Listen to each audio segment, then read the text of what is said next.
Selamat sore. Kita melanjutkan sesi desain ini yang keempat. Sesi desain ini kali ini spesial. Nanti spesialnya apa? Pakai telur pula spesialnya. Nah, pertama kita ingin teman-teman selama ini kan sudah 3 kali pertemuan sudah banyak materi dari Mas Hasto. Kita berharap hari ini teman-teman share gantian nih, share materi, share apa yang sudah dibuat, seperti apa desain yang sudah dibuat, atau mungkin punya preferensi desain seperti apa, nanti kita bisa sama-sama buat belajar.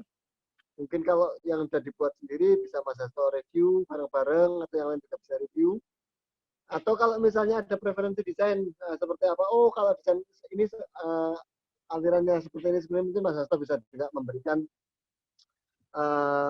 info penjelasan detail. Oke, satu itu. Yang kedua, nanti Mas Hasto juga mau ngasih tip and tricks. Nah, benar, saya ngomongnya tip and trick itu saya hati-hati. Yang kalau tip biasanya ngasih tips gitu kan. Tip and triknya gimana sih desain yang menarik mungkin, atau bahkan tip and trick, oh gimana bisa nembus kerja sampai ke UK Mas kan gitu. Kok sampean bisa keterima ke UK, gimana ceritanya kerja kok bisa kerja desain kok bisa sampai ke UK gitu misalnya gitu ya.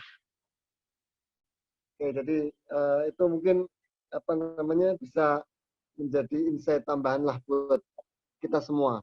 Mungkin itu pengantarnya dari kita. Silakan Mas Hasto, atau Mas Hasto buka dulu ya. Nanti habis Mas Hasto teman-teman saya minta siapin share screen desainnya. Jadi kira-kira. Oke, silakan Mas Hasto. Udah, mulai. Mulai dong. Oke, Assalamualaikum warahmatullahi wabarakatuh. Salam Waalaikumsalam. sejahtera untuk kita semua. Selamat datang di pertemuan keempat, pertemuan terakhir kita sharing session belajar desain bersama Praksis dan Padepokan ASA. Terima kasih kepada teman-teman semua yang sudah bergabung, sudah hadir hari ini, sore menjelang maghrib di Indonesia. Perkenalkan, selamat berpuasa bagi teman-teman yang masih menjalankan ibadah puasa dan selamat menunggu maghrib. Perkenalkan, nama saya Hasto Suprayogo, diminta oleh Mas Abdullah dan teman-teman di ASA untuk mengisi session sharing design series ini. Ini adalah pertemuan kita yang keempat. Kita sudah 3 kali bertemu sebelumnya via Zoom meeting. Dan di pertemuan keempat ini, tema kita adalah tips and trick design atau tips and trick designer, di mana saya akan berbagi beberapa tips dasar atau tips yang berdasarkan pengalaman saya penting untuk diketahui dan dipahami oleh kita semua, khususnya teman-teman yang mungkin baru belajar atau tertarik untuk terjun ke dunia desain atau bekerja menjadi desainer. Sebagai pengantar, sebagai latar belakang, saya bekerja di industri desain sebagai desainer grafis, desainer web, kemudian digital marketing konsultan sudah lebih dari 15 tahun. Saya mengawali karir saya di awal 2000. Saya sempat bekerja di beberapa perusahaan di Indonesia, seperti di Bakri Telekom atau Asia, kemudian saya sempat di Telkom Indonesia, saya sempat di MNC Group, LG Indonesia, dan posisi saya saat ini saya sedang ada di UK, di Inggris. Seperti itu. Oke, saya akan share presentasi kecil untuk teman-teman supaya pembicaraan kita bisa nyaman. Nanti jika misalnya teman-teman ada pertanyaan, masukan, ide, atau anything, silahkan untuk langsung saja wave hands di fasilitas chat Anda. Itu ada fasilitas untuk bisa raising hands, atau Anda bisa masukkan komen di chat tersebut, atau bisa langsung unmute Zoom Anda untuk nanti bisa kita berdiskusi secara langsung. Sebagaimana yang tadi Mas Abdullah sudah sebutkan, kita berharap ada interaksi di pertemuan terakhir kita ini. Kita lebih ke sharing session aja lah. Jadi kalau selama ini saya yang lebih banyak nge-share tentang either itu konsep atau isu teknis atau portfolio desain, kita ingin kali ini Mas-mas dan Mbak-mbak semua yang gantian juga ikut berpartisipasi. Silahkan nanti share desainnya sekedar untuk bahan kita sama-sama belajar, bukan untuk dijudge, tapi lebih kita saling belajar bersama-sama saja. Oke, sebentar saya share presentasi saya.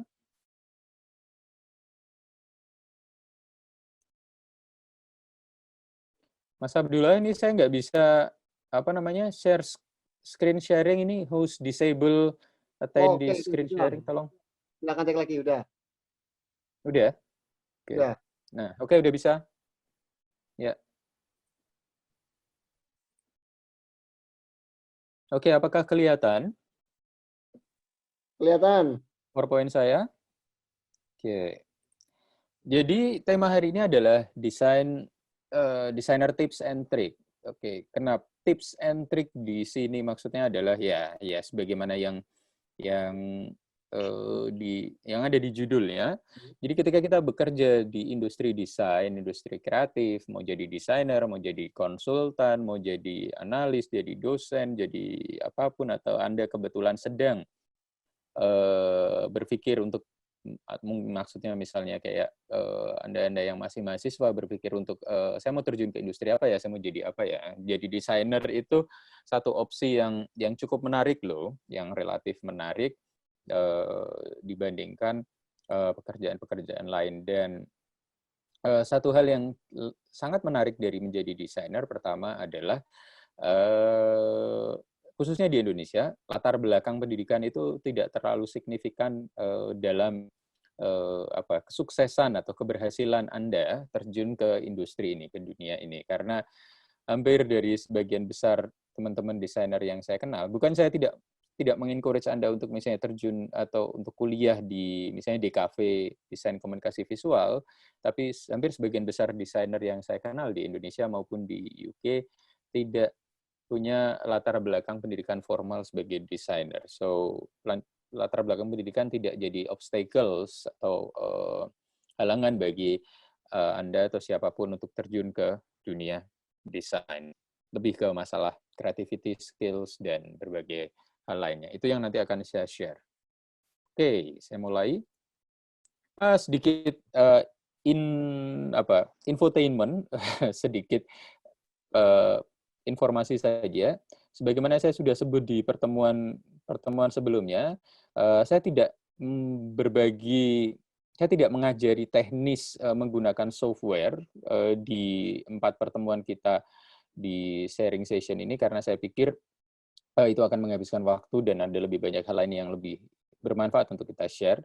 Namun, saya sudah menyiapkan panduan-panduan teknis untuk menggunakan software desain, 2 software desain utama khususnya, yaitu Adobe Photoshop dan Adobe Illustrator, dan saya sudah mengunggahnya di channel YouTube saya. So far, saya sudah membuat sekitar 19 video Photoshop dan Illustrator, mulai dari panduan teknis sampai implementasi desain dengan berbagai macam gaya. Mas dan Mbak silahkan cek langsung ke YouTube saya nanti, youtube.com/hastosuprayogo, nanti bisa melihat panduan-panduan teknisnya, bagaimana menggunakan Photoshop, bagaimana menggunakan tools-nya, mengakses efeknya, dan berbagai isu teknis lainnya. Begitu juga Illustrator. Sebagaimana kemarin saya sudah sampaikan, penguasaan teknis itu sangat penting, penguasaan software desain itu sangat penting, dan menjadi desainer itu bukan cuman perkara menguasai teknis menggunakan Photoshop atau Corel atau Illustrator atau apapun, tapi penguasaan teknis menggunakan software-software desain itu merupakan sebuah keharusan. Jadi bukan yang utama, tapi itu penting untuk dikuasai. So, kalau mau menguasai, silahkan belajar. Anda bisa mencoba belajar lewat tutorial yang sudah saya siang di YouTube tersebut. Oke, kita masuk ke yang pertama ya. Jadi, tips yang pertama, bagaimana menjadi seorang desainer yang baik, desainer yang bagus. Jadi gini, di dunia sana, di luar sana, sebagaimana di industri atau di bidang pekerjaan yang lain, ada desainer yang bagus, ada desainer yang nggak bagus. Bagus dan nggak bagus di sini tidak dalam artian orangnya baik atau nggak baik ya, tapi lebih ke as a designer, professionally, apakah seorang desainer itu layak disebut sebagai desainer profesional atau tidak. Jadi ada banyak teman-teman yang suka desain, suka nggambar, bisa menggunakan Photoshop, Illustrator atau semacamnya, tapi tidak tidak tidak bisa disebut sebagai seorang desainer yang baik. Mengapa? Karena pertama, menjadi seorang desainer yang baik artinya adalah, pertama Anda harus menguasai prinsip-prinsip desain. Jadi gini, sebagaimana yang saya sebut tadi, menjadi desainer itu bukan perkara cuman bisa pakai Photoshop. Semua orang yang punya akses komputer dan punya akses ke software itu bisa menggunakan Photoshop, tapi menggunakan Photoshop atau Illustrator atau Corel tidak menjadikan Anda seorang desainer. Jadi seorang desainer selain menguasai teknis menggunakan software desain, Anda harus paham prinsip-prinsip dari desain itu sendiri. Apa itu prinsip desain? Prinsip desain adalah aturan universal tentang apa yang disebut sebagai sebuah desain yang baik dan apa yang disebut sebagai desain yang kurang baik. Baik dan kurang baik di sini in terms of efisiensi dan efektivitas dari desain yang kita buat. Misalnya prinsip desain yang umum dipegang di seluruh dunia adalah misalnya adalah unity. Unity itu apa? Unity atau kesatuan. Jadi sebagaimana yang saya sempat sebut di pertemuan sebelumnya, ketika Anda merancang sebuah desain, yang Anda rancang adalah tampilan komunikasi visual. Ada tiga kata kunci di sini. Pertama tampilan, yang kedua komunikasi, yang ketiga visual. Tampilan artinya looks. Jadi yang kita rancang di desain yang kita buat itu adalah looks, tampilan. Anda adalah seorang yang merancang tampilan. Artinya Anda harus berpikir dan mampu mengeksekusi tampilan yang paling menarik, pleasing, captivating, tidak hanya menarik, tapi juga menggugah orang untuk untuk mau membaca quote unquote membaca pesan yang disampaikan lewat desain tersebut.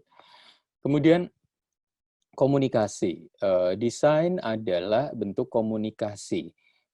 Komunikasi adalah proses di mana adanya pesan yang disampaikan dari satu pihak, penyampai pesan, kepada pihak lain, audiens, yang disebut penerima pesan. Jadi, sebagaimana komunikasi verbal seperti yang sedang kita lakukan sekarang, seperti yang sedang saya lakukan sekarang, saya melakukan komunikasi verbal di mana pesan yang saya sampaikan lewat suara, lewat ucapan. Sementara ketika kita melakukan desain, kita melakukan komunikasi, menyampaikan pesan yang kita sampaikan dilewatkan oleh media visual. Contoh di presentasi saya ini adalah contoh komunikasi visual gabungan antara gambar dan teks. Oke, jadi pertama tadi adalah tampilan, yang kedua adalah pesan, yang ketiga visual. Visual artinya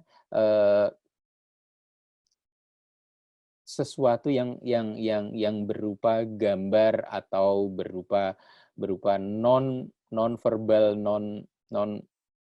non suara. Jadi artinya apa? Artinya sebagai seorang desainer kita harus mampu menciptakan sebuah kesatuan dalam komunikasi visual kita.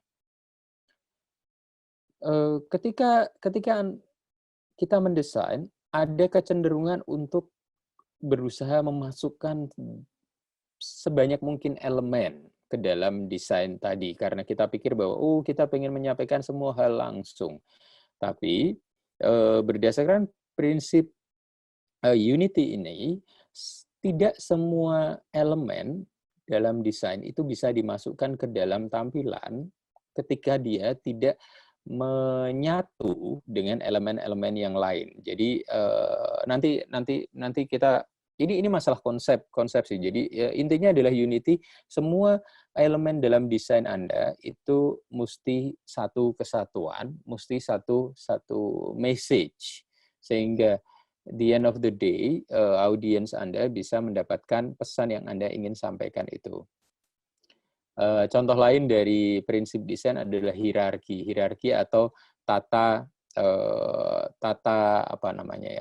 aturan, lebih ke seperti ini. Jika Anda punya sebuah desain, kemudian desain Anda itu mempunyai satu pesan pokok, maka pesan pokok itu yang jadi pesan utama. Biasanya dalam bentuk heading. Heading itu judul atau informasi yang paling utama. Anggap misalnya Anda membuat promosi tentang misalnya Mas Abdul Muin nih, di SMP-nya dia membuat informasi tentang pengumuman ujian nasional untuk semua siswa-siswanya.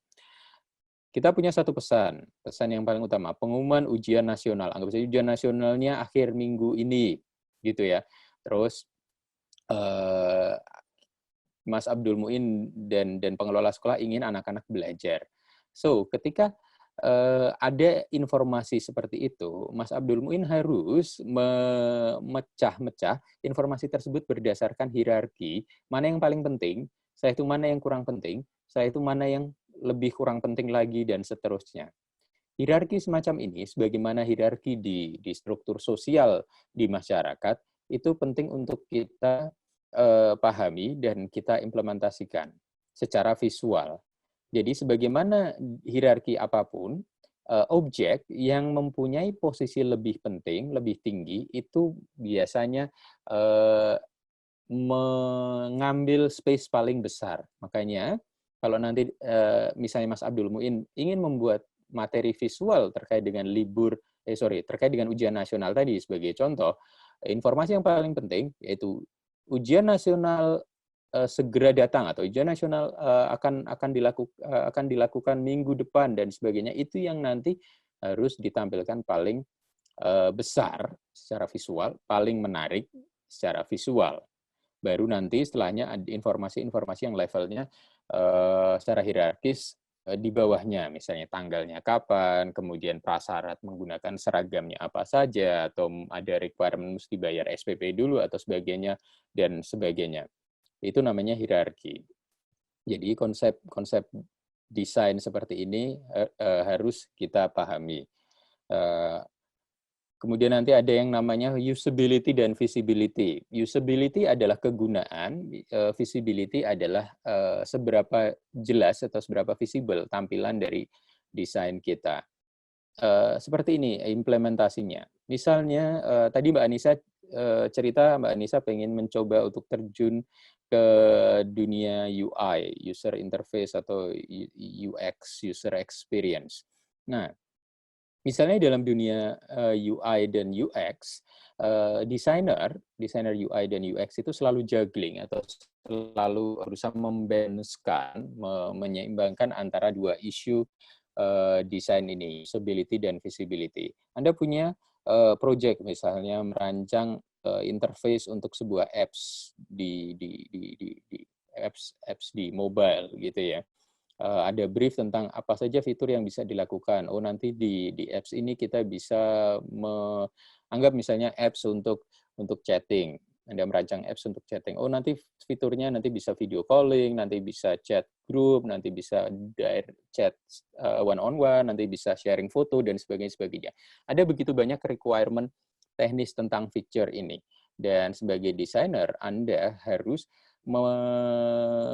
memungkinkan semua kemampuan tadi, semua feature ini tadi ditampilkan dan dipahami oleh audiens.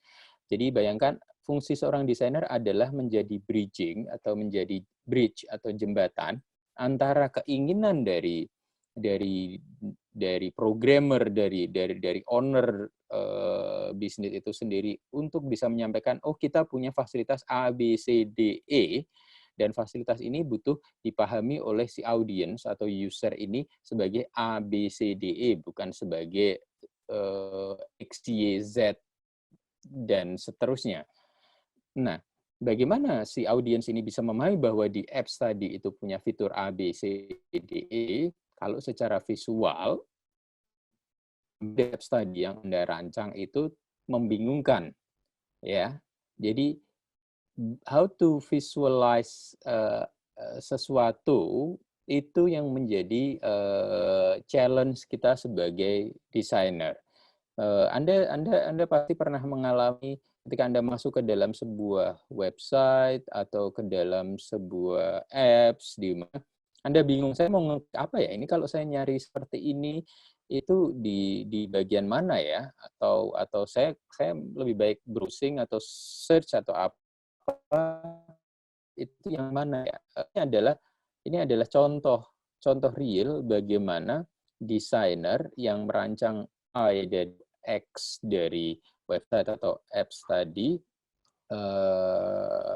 struggling untuk bisa membuat Anda sebagai audiensnya bisa langsung paham fitur macam apa saja yang ada. So usability itu sangat penting dan tidak boleh dikalahkan oleh visibility atau tampilan semata. Kemudian ada visual elements.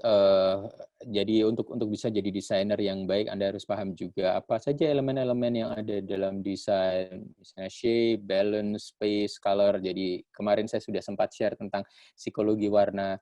Jadi seorang desainer Anda harus paham tentang warna. Warna itu ada yang namanya psikologi warna, warna apa yang cocok dengan warna apa, ada yang namanya warna yang komplementer, ada namanya warna yang analog, ada namanya warna yang balikan dan sebagainya. Ada warna hangat, ada warna dingin, ada warna netral. Setiap warna itu invoking atau membuat audiens yang merasakan nuansa tertentu dan sebagainya. Jadi menjadi seorang desainer, Anda harus paham tentang prinsip elemen visual semacam ini. Kapan harus menggunakan lines atau garis, kapan harus menggunakan objek geometris, kapan harus menggunakan foto, kapan sebaiknya ilustrasi digunakan, dan sebagainya. Tentunya ini bisa dipelajari dan ini bisa dieksplorasi sejalan dengan pengalaman kerja atau sebanyak Anda mau membuka diri terhadap informasi dan pengalaman orang lain. Makanya kita melakukan sharing seperti itu, saling berbagi pengalaman terkait dengan desain tadi. Oke, tips yang untuk menjadi desainer yang baik, yang berikutnya saya ingin tegaskan adalah kita butuh paham prinsip-prinsip komunikasi. Prinsip komunikasi itu macam-macam. Kalau Anda mempelajari komunikasi, khususnya komunikasi visual atau komunikasi yang lain, ada banyak sekali subcabang dalam ilmu komunikasi, itu akan sangat bantu untuk Anda menjadi seorang desainer yang baik. Misalnya ada yang disebut iceberg principle, iceberg atau gunung es. Prinsip gunung es itu seperti ini dalam komunikasi ya, bahwa hampir 90% komunikasi kita itu kita lakukan tidak secara verbal loh. Maksudnya gini, kalau Anda sedang berkomunikasi dengan orang lain, anggap saja dengan pasangan Anda, atau dengan teman Anda, atau dengan orang tua Anda, sebagian besar komunikasi itu nampaknya dilakukan dengan obrolan, dengan omongan, dengan ucapan, gitu kan, verbal. Tapi kita sebagai manusia, yang menarik adalah kita bisa memahami orang lain lebih dari apa yang dia ucapkan. Misalnya dari body language, misalnya dari intonasi, misalnya dari bahasa, dari pakaian yang dia pakai, gesture, cara dia menggerakkan. Misalnya saya suka menggerakkan tangan seperti ini. Kemudian misalnya ada yang suka ketika ngurut sambil pegang-pegang atau ada orang yang ngobrol dengan intonasi yang keras, ada yang ngobrol dengan intonasi lemah, suara yang lemah, ada yang ketika ngobrol itu berani menatap mata, ada yang setiap kali ngobrol dia menundukkan kepala seperti itu. Semua clue ini, clue non verbal seperti ini itu mensam 90% atau mayoritas pesan yang kita sampaikan lewat komunikasi kita. Jadi verbal itu bukan mode komunikasi yang utama yang bisa dipahami manusia, tapi lebih ke non verbal itu sendiri. Konsekuensinya adalah di dunia desain hal yang sama juga berlaku. Dalam dunia desain, tulisan itu turun dari verbal, ada tulisan dalam desain. Itu bukan satu-satunya hal yang penting dalam menyampaikan pesan dalam desain Anda. Namun yang lebih penting adalah misalnya tampilan visual, warna, kemudian bentuk, kemudian pilihan gambar, dan sebagainya. Jadi ketika Anda misalnya nanti mendapat desain dan briefnya itu panjang lebar, tulisannya banyak sekali seperti sebuah dokumen Word, dan Anda diminta untuk memasukkan semua tulisan tersebut ke dalam desain, ingat bahwa ada yang namanya iceberg principle, dan Anda bisa men-summarize tulisan itu menjadi lebih singkat, lebih padat, sehingga nantinya lebih memberikan untuk elemen desain lain yang lebih captivating, lebih menarik, yaitu elemen visual. So ada juga misalnya prinsip komunikasi seperti komunikasi antar apa namanya, komunikasi itu prinsipnya seperti apa. Ada misalnya satu prinsip itu the medium is the message. Misalnya orang zaman sekarang berkomunikasi itu tidak cuma perkara apa yang Anda kan, tapi juga medium apa atau media apa yang Anda gunakan untuk menyampaikan pesan.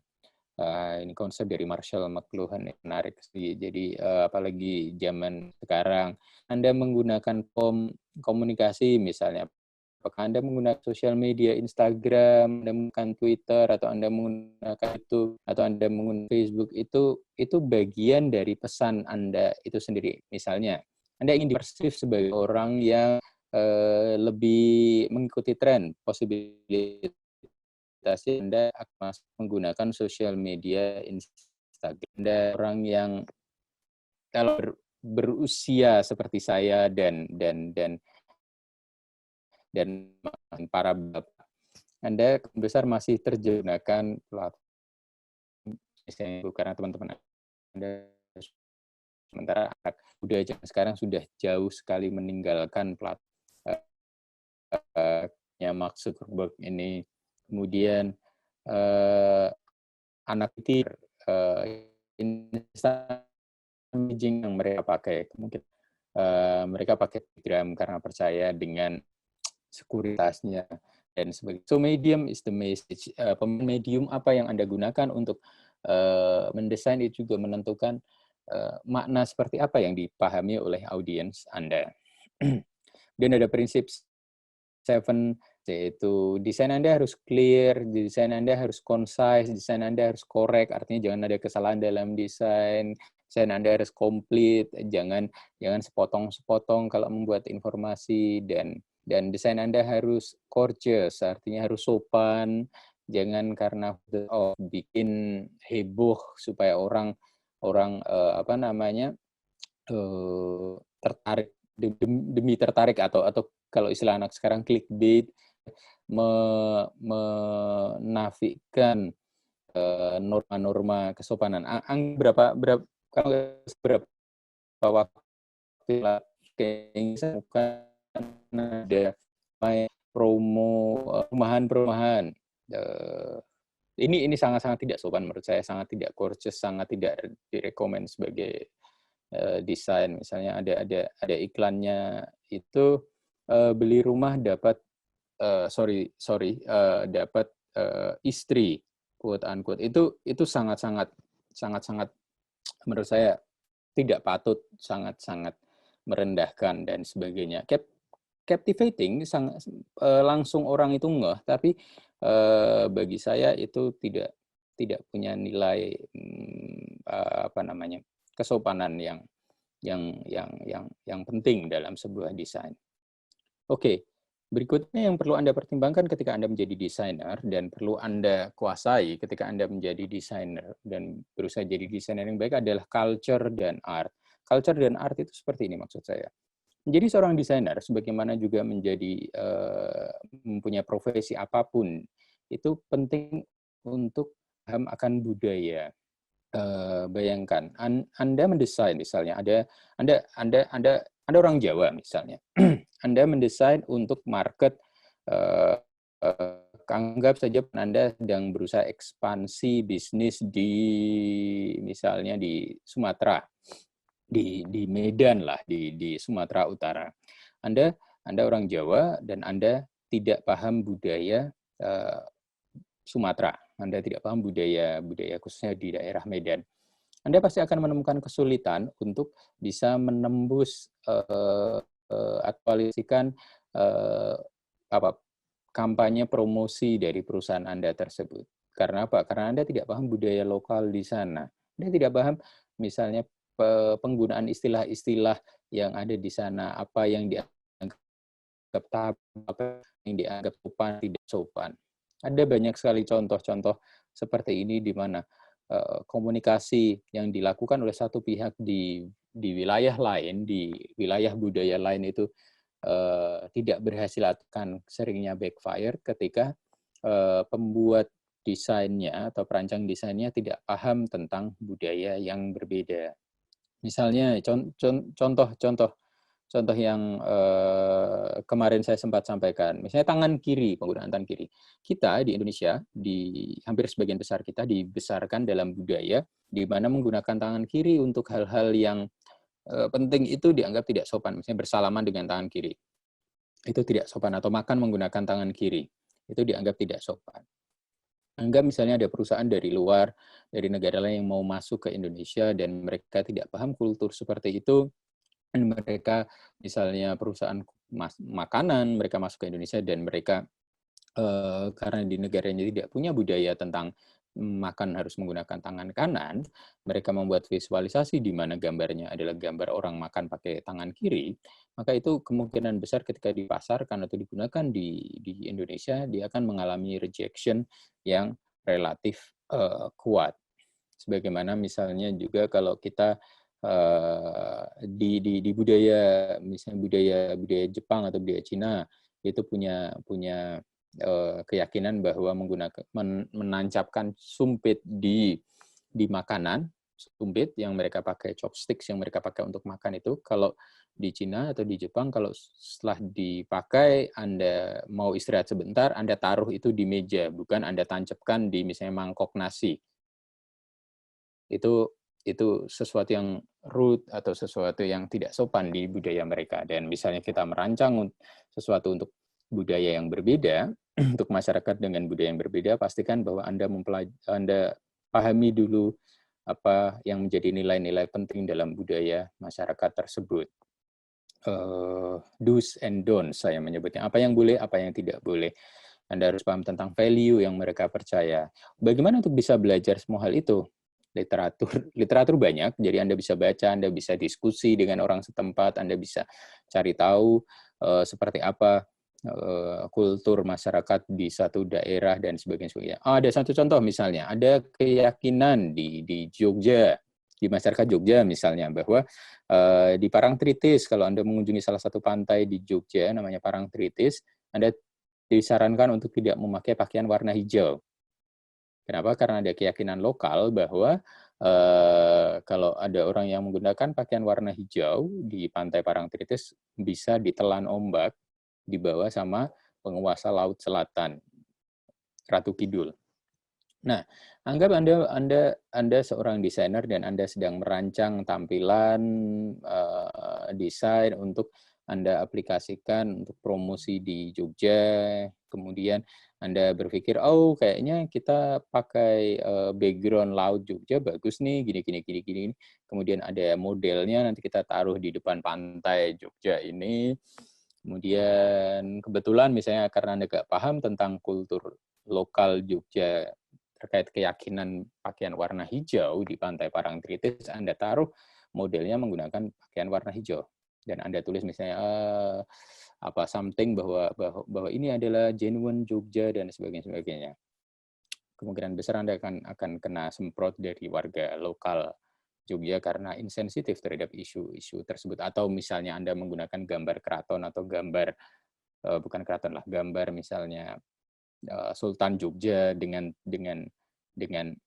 cara yang kurang sopan, itu pasti nanti akan mendapatkan cercaan karena beliau sangat-sangat dihormati di kota tersebut. So, be sensitif terhadap budaya yang berbeda, selalu pelajari budaya-budaya masyarakat yang nanti akan Anda jadikan target audience. Contoh juga yang kemarin saya sudah sempat singgung, Anda ingat beberapa waktu yang lalu ada pembagian nasi bungkus di Jakarta Barat, Jakarta Barat ya, atau Jakarta Utara itu.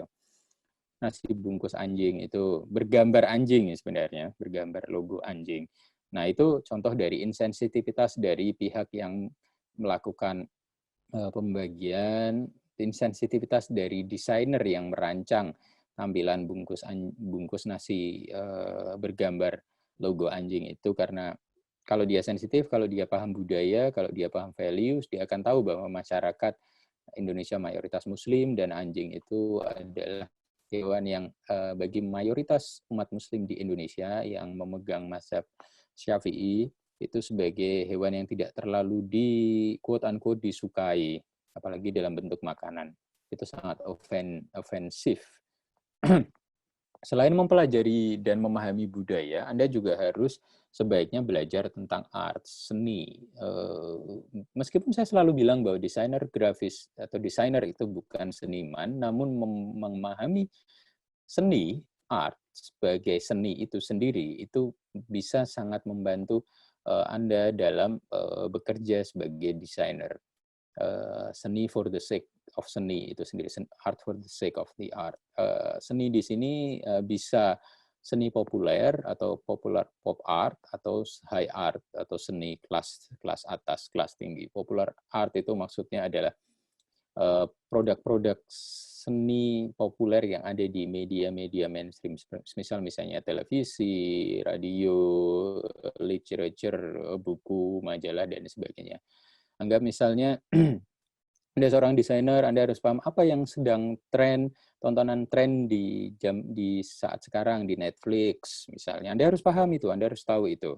Apa yang sedang ramai dibicarakan, apa yang sedang ramai ditonton publik di Indonesia, misalnya drama Korea apa yang sedang tenar saat ini. Misalnya seperti itu. Misalnya World of Marriage. Saya tahu itu.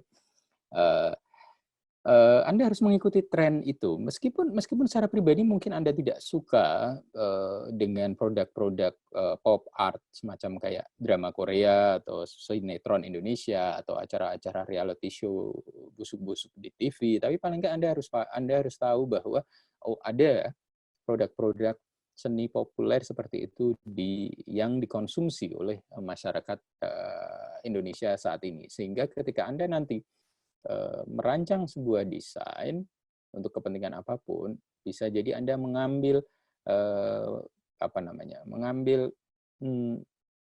elemen-elemen dari produk-produk pop art, pop culture tadi. Sorry, bukan pop art ya, pop culture tadi. Kalau high art tentunya ini tidak keharusan, tapi akan lebih bagus jika Anda paham sedikit banyak tentang prinsip desainnya Michelangelo. Anda bisa gunakan itu sebagai referensi, contoh. Anda mungkin butuh sedikit banyak tahu tentang para seniman musik klasik dan sebagainya. Itu akan membantu untuk mengeksersis mental dan sense of art Anda sendiri, dan itu akan membantu untuk saat Anda merancang desain. Berikutnya yang harus Anda pahami, harus Anda kuasai ketika Anda ingin jadi desainer yang bagus adalah teknik desain teknik. Nah, ini terkait dengan kemampuan teknis yang selama ini kita sudah diskusikan banyak. Anda harus paham bagaimana menggunakan software desain. Anda harus bisa menggunakan, misalnya kalau Anda desainer grafis, Anda harus bisa pakai Photoshop dengan baik, dengan lancar, dengan mungkin bahkan mahir gitu ya. Untuk menjadi desainer tidak cukup hanya menguasai Photoshop secara basic, tapi misalnya Anda minimal medium atau kalau bisa advance menguasai Photoshop. Begitu juga Illustrator, begitu juga misalnya Corel atau software-software desain lainnya. Seperti itu. Atau mungkin Anda butuh, kalau kerjaan Anda banyak melakukan editing foto, Anda harus paling nggak tahu dan bisa menggunakan software editing, misalnya Adobe Premiere atau 3D, Anda mesti menguasai 3D Studio Max atau Blender, dan sebagainya. Ini adalah tips pertama, ada empat bagian yang saya coba sampaikan. Kalau Anda punya pertanyaan atau apa, silahkan saja. Kita buka aja. Saya buka diskusi aja. Nanti saya lanjutkan di slide presentasi berikutnya, tapi kita bicara dulu 4 poin yang tadi sudah saya sampaikan. Monggo, kalau ada yang punya pertanyaan. Oke, siap. Oke, Mas Seperti Hasto. Oke, menarik sekali, Mas Hasto. Tadi kamu cerita terkait dengan itu, pernah ada satu iklan, Mas Hasto. Selain yang cerita, ada iklan ini, saya share boleh ya dikit ya. Ada iklan apa namanya, smartphone. Itu ini iklannya kalau nggak salah. Nah, ini pernah ini kan terbuka ini ceritanya. Nah, ini pernah di Padang kalau nggak salah ditutup gitu kan. Diganti. Kalau nggak salah ini ada ini. Itu kan tadi sense tiap wilayah beda-beda gitu kan. Nah, Betul. Ini sampel menarik ini. Oh iya, Real ini. Ini real ini. Contoh menarik. Ya. Ini contoh menarik. Vivo, ini produk Indonesia kayaknya ya. Pabrikan handphone Indonesia ya, impor dari Cina kalau nggak salah. Kalau kita lihat, kalau kita hanya bicara tentang tampilan visual sebagai visual atau tampilan desain sebagai desain, itu art the sake of art, tidak ada yang salah dengan tampilan ini, sangat bagus. Mas Abdullah, tolong di-share lagi tadi, Mas. Oh, kamu tertarik juga? Ya, maksudnya saya mau bahas itu. Mumpung ada contoh bagus. Iya. Saya selalu mencari contoh yang bagus kok, Mas Hasto, tenang aja. Ayo dibuka itu. Oke. Ya. Tampilan ini secara visual menarik. Anda perhatikan bahwa misalnya dia mengikuti prinsip-prinsip desain yang tadi saya sebut, ada unity of message. Pesannya apa sih? Pesannya tentang availabilitas. Pesannya adalah varian handphone baru S1 S1 Pro ya. Saya nggak terlalu terlihat ini. S1 Pro, ya kan? Itu varian terbaru mungkin dari si pabrikan, si OVO ini. Kemudian dia tampilannya unity dalam artian dia mempunyai kesamaan visual antara bagian-bagian yang digunakan dari Anda perhatikan warna dari handphonenya sendiri yang dipegang si model dengan warna tulisan S1 Pro, kemudian dengan background di available now, itu sama kan, konsisten, gradasi jingga, ungu, biru muda, sama semua. Secara visual oke.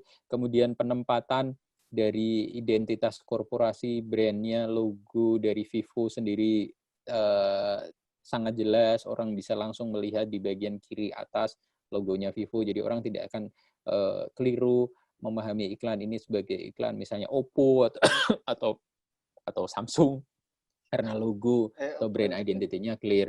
Kemudian dia menggunakan prinsip rule of third dalam alokasi atau dalam layoutnya, di mana objek utama secara visual yaitu model yang memegang handphone itu diposisikan di sebelah sepertiga kiri dari dokumen, sebelah kiri dan atas dari dokumen. Ini namanya rule of third. Jika Anda bagi ruang kerja kita di 3 bagian secara secara proporsional, vertikal maupun horizontal, Anda akan temukan bahwa posisi kepala dari si model ini berada di pertemuan garis ketiga bagian kiri dan atas. Ini namanya dia menerapkan rule of thirds dan sebagainya. Tapi seperti Mas Abdullah tadi sampaikan, ada sedikit kesalahan dalam perancangan desain ini ketika digunakan untuk beriklan atau berpromosi di kawasan-kawasan tertentu di Indonesia tanpa mempertimbangkan value atau budaya wilayah tersebut. Misal karena model dalam iklan ini menggunakan tampilan pakaian yang sedikit terbuka. Meskipun kalau mungkin di daerah lain tidak ada masalah, toh si model ini masih berpakaian cukup sopan, tidak menggunakan pakaian yang tidak terbuka banget, tapi di daerah-daerah tertentu di Indonesia di mana masyarakat memegang value, khususnya memegang nilai-nilai agama secara lebih lebih strict, itu akan jadi problem. Nah, menarik. Contoh yang menarik. Oke. Mas Abdullah. Oke. Lanjut. Oke, ini tadi cerita ini satu case lagi ya. Oke, mungkin lanjut teman-teman. Ini ada pertanyaan nih, mau tanya dari Mas Soleh. Mas Hasto, jika kita membuat desain produk dengan memberikan keterangan untuk pembelian HP Oppo A38 bonus headset, bagaimana kalau seperti itu? Apakah sopan untuk bahasa promosi seperti itu? Nah, itu dari Mas Soleh. Jadi kayak langsung hard selling ya? Jika kita membuat desain produk dengan memberikan keterangan untuk pembelian, bagaimana kalau seperti itu? Iya, tidak apa. Gimana? Iya, kalau menurut saya tidak masalah. Gini loh, message apa yang mau kita sampaikan dalam desain kita, dalam kampanye kita, itu tidak masalah, Mas. Message-nya sendiri, pesannya mau apa saja, mau jualan handphone, mau jualan sembako, mau jualan baju, mau jualan rumah, itu tidak jadi problem. Karena nature bisnis itu kan macam-macam ya, sesuai dengan produk atau services yang dimiliki. Jadi pesannya sendiri itu tidak masalah. Mas mau hari ini jualan Oppo, besok jualan iPhone, besok jualan apa, itu tidak masalah. Tapi pertanyaannya adalah ketika tadi Mas ingin menyampaikan keterangan atau pesan, Mas harus pahami bahwa pesan Mas itu harus disampaikan seefektif mungkin, seefisien mungkin dengan bahasa yang semenarik mungkin. Dalam sebuah desain, sebisa mungkin hanya ada satu pesan. Saya selalu mengulang-ulang tentang ini. Pastikan selalu satu pesan. Misalnya hari ini Mas membuat sebuah desain tentang HP Oppo A37F, pastikan bahwa di materi desain Mas itu semuanya hanya terkait dengan HP Oppo A37F, Bu. Dan tidak dicampurkan dengan misalnya varian handphone yang lain, misalnya Oppo B123C apa, sorry saya nggak tahu berbagai varian HP Oppo, tapi anggap saja seperti itu Anda. Jadi kalau itu materi promosi HP Oppo varian tertentu, pastikan hanya ada informasi tentang HP tersebut, ya. Terus pastikan bahwa ada hierarki informasi tadi, Mas. Jadi di promosi HP Oppo A37F ini yang Mas ingin tekankan itu di sisi apanya? Apakah Mas mau Mas mau menyampaikan pesan bahwa sekarang lagi ada promo kalau beli HP Oppo itu Anda dapat sekalian headset secara gratis, atau Anda mau menyampaikan, oh HP Oppo ini punya fitur yang tidak dimiliki oleh handphone-handphone lain loh, jadi lebih ngomongin ke feature, Atau Mas mau ngomongin tentang misalnya harganya, jadi kita lagi banding harga nih, bla bla bla bla, atau apanya. Jadi hierarki informasi itu sangat penting, Mas. Jangan berharap untuk bisa menyampaikan semua informasi sekaligus dalam satu materi desain, karena orang akan cenderung hanya bisa memproses satu informasi saja di satu waktu. Karenanya, pesan yang paling utama, pesan yang penting itu, Mas tempatkan di posisi atau dengan ukuran yang paling besar dengan visualisasi yang paling menarik. Seperti yang contoh tadi di yang Mas Abdullah tadi tunjukkan, yang handphone apa tadi, Vivo tadi. Pesannya adalah dia punya varian handphone baru namanya apa tadi, Vivo S1 S1 apalah tadi itu. Seperti itu, Mas Mas Soleh ya. Kalau tanya apakah sopan, iya, sopan tidak sopan, Mas pertimbangkan kultur dari audiens yang Mas ingin sampaikan. Kalau misalnya bahasa yang Mas pakai adalah bahasa Indonesia yang standar, saya yakin itu sopan-sopan aja. Tapi kalau misalnya Mas menggunakan satu ungkapan dalam satu bahasa yang misalnya di satu daerah itu dianggap sopan, tapi di daerah dianggap tidak sopan, ya Mas harus hati-hati. Jadi cek Mas, apakah bahasa yang Anda gunakan atau informasi yang Anda gunakan itu ofensif untuk satu budaya. Seperti itu. Pertanyaan berikutnya, Mas Faza Khalid. Oh iya, saya laki-laki. Iya. Halo Mas Faza Khalid, ketemu kembali. Mas kayaknya kemarin ikut juga di sharing session kita sebelumnya. Mas Faza Khalid bertanya, saya lulusan SMA ingin melanjutkan studi ke digital marketing, sebaiknya ambil jurusan apa, Mas? Saya laki-laki. Oke. Mas Faza, saran saya, kalau Mas ada kesempatan, kalau memang ingin terjun ke digital marketing, itu sangat bagus, potensi pasarnya luar biasa sekali, apalagi sekarang ya.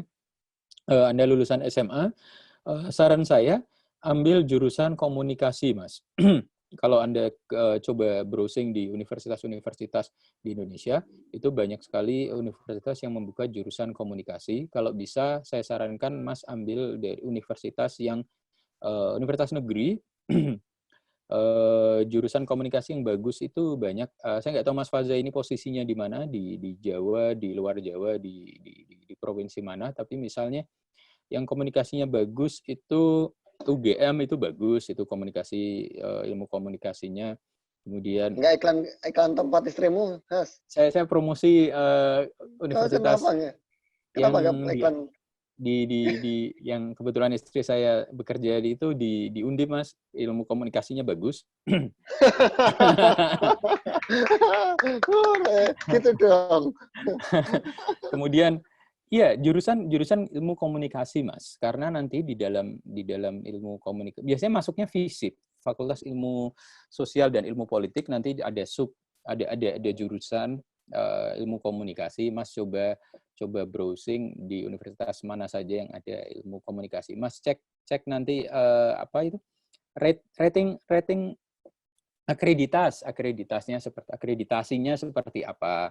Pastikan cari yang ilmu komunikasi akreditasinya A dan sebagainya. Tapi ingat ya Mas, ilmu komunikasi itu salah satu jurusan yang sangat laris manis kalau buat anak yang habis lulus SMA yang ingin nyari kuliah. Jadi mungkin nanti persaingan untuk bisa masuk ke kampus jadi mahasiswa komunikasi itu agak quote unquote agak relatif berat, tapi jangan discourage, tetap berusaha saja. Seperti itu. Jadi jurusan komunikasi, Mas. Itu akan memberi Mas background yang bagus. Oke, jurusan komunikasi. Nanti kontak Mas Hasto aja kalau mau masuk ke kontak istrinya Mas Hasto maksudnya. Beliau adalah dokter di Undip. Oke, yang berikutnya Mbak ini. Nisa. Mbak Nisa. Oh, ini Mbak Nisa dari Bandung nih. Mbak Nisa ini jualan bunga nih. Jualan paket bunga. Menarik. Oh, oke. Banyak pekerjaan desain mengutamakan yang bisa Illustrator, Photoshop, dan berbagai aplikasi berbayar. Nah, kalau kita pakai aplikasi open source, bagaimana menjelaskan ke HRD? intinya kita mau mencari pekerjaan, tapi aplikasi kita bukan aplikasi umum. Gimana jelasinnya? Saya kurang pede soalnya. Mbak Anissa, iya, saya paham isunya. Benar sekali bahwa memang standar-standar software design itu rata-rata adalah software berbayar, khususnya dari Adobe. Jadi apalagi sekarang ya, dengan Adobe meluncurkan Adobe seri CC atau Creative Clouds ini, hampir semua softwarenya itu harus subskripsi, harus berlangganan, bayar bulanan, bayar tahunan, dan hampir tidak mungkin menggunakan software bajakan Adobe CC, Adobe Photoshop, Illustrator, atau yang lainnya, karena tidak mungkin, karena memang dia dirancang untuk hanya bisa digunakan ketika terkoneksi internet dan punya harus login dengan menggunakan Adobe ID, dan artinya harus berlangganan. Konsekuensinya adalah ya kalau memang Anda serius, kalau memang teman-teman serius untuk terjun ke dunia desain dan software Adobe ini atau software sejenis yang berbayar ini adalah standar yang dipakai atau standar internasional khususnya, ya mau nggak mau Anda harus mengikuti karena berhadapan dengan sebuah sistem global yang tidak bisa dilawan. Saya pribadi, saya menggunakan Adobe CC 2020 sekarang. Di kantor saya terakhir di Inggris juga menggunakan Adobe CC. Dan kami berlangganan. Saya sekarang juga mau nggak mau saya harus berlangganan Adobe CC untuk Photoshop dan Illustrator saya. Per bulan saya bayar ke Adobe. Tapi untungnya adalah gini, Mbak. Meskipun berbayar, anggap sebagai investasi kalau menurut saya ya. Anggap misalnya saya setiap bulan untuk memakai Photoshop saya membayar 20 pound, itu sekitar 360.000 rupiah kalau di-convert ke rupiah ya. Satu bulan ada 30 hari. Artinya anggap saya menganggapnya sebagai investasi saja. Jadi bagaimana saya bisa memasukkan elemen 360.000 rupiah itu ke dalam biaya produksi saya. Dalam satu bulan saya harus menghasilkan desain berapa, saya harus bisa menjual desain berapa, saya harus dapat klien berapa, atau saya harus mengerjakan berapa banyak project, yang sehingga nanti saya bisa membayari dari hasil penggunaan software itu biaya subscription atau biaya langganan tadi. Di saat bersamaan saya memandangnya sebagai sebagai konsekuensi logis dari sebuah software yang memang secara kapasitas mumpuni, layak untuk dibayar. Itu saya pribadi ya. Tapi mungkin kalau teman-teman yang belum kerja atau masih dalam taraf belajar, apakah saya harus bayar segitu, Mas? Kalau teman-teman kebetulan mahasiswa, atau seperti kayak tadi Mas Abdul Muin itu dari institusi pendidikan, karena beliau adalah guru ya kalau nggak salah, atau bekerja di sekolah. Yang menarik adalah Adobe misalnya memberikan harga khusus untuk teman-teman yang mahasiswa atau yang jadi guru atau pengajar. Jadi kalau Anda punya, yang penting Anda punya email kantor, email dari lembaga pendidikan, Anda bisa mendaftar langganan Adobe dengan harga yang sangat-sangat relatif murah. Kalau tadi saya misalnya pakai Photoshop dengan subscription sebagai user standar, user biasa, bukan dari institusi pendidikan, saya bayar 20 pound. Kalau Anda dari institusi pendidikan, Anda paling cuma bayar berapa? 5 atau less than 10 pound, jadi kurang dari 100.000 per bulan. Saya pikir itu sangat-sangat worth it. Berapa halnya ya? Bayangkan seperti ini. Bayangan saya selalu seperti ini. Berapa banyak uang yang saya habiskan untuk beli jajan atau nongkrong, beli kopi, atau beli, kalau Anda yang smoking, berapa uang yang Anda habiskan untuk beli rokok dalam satu bulan? Satu pak rokok itu berapa sih sekarang? 20.000 di Indonesia, 25.000, saya nggak tahu. Di Samsu dulu itu cuma 18.000 ya. Tahun 2016 sebelum saya pindah ke Inggris. Anggap misalnya 20.000 deh. 20.000 Anda merokok satu hari satu bungkus. Dalam satu bulan berapa bungkus? 30 bungkus, 30 kali berapa? 600.000. Anda bayar 600.000 untuk rokok. Anda bayar misalnya Photoshop, ya, yang bisa Anda gunakan untuk kerja, bisa Anda gunakan untuk mencari uang, anggap 360.000, seperti saya tadi. You see.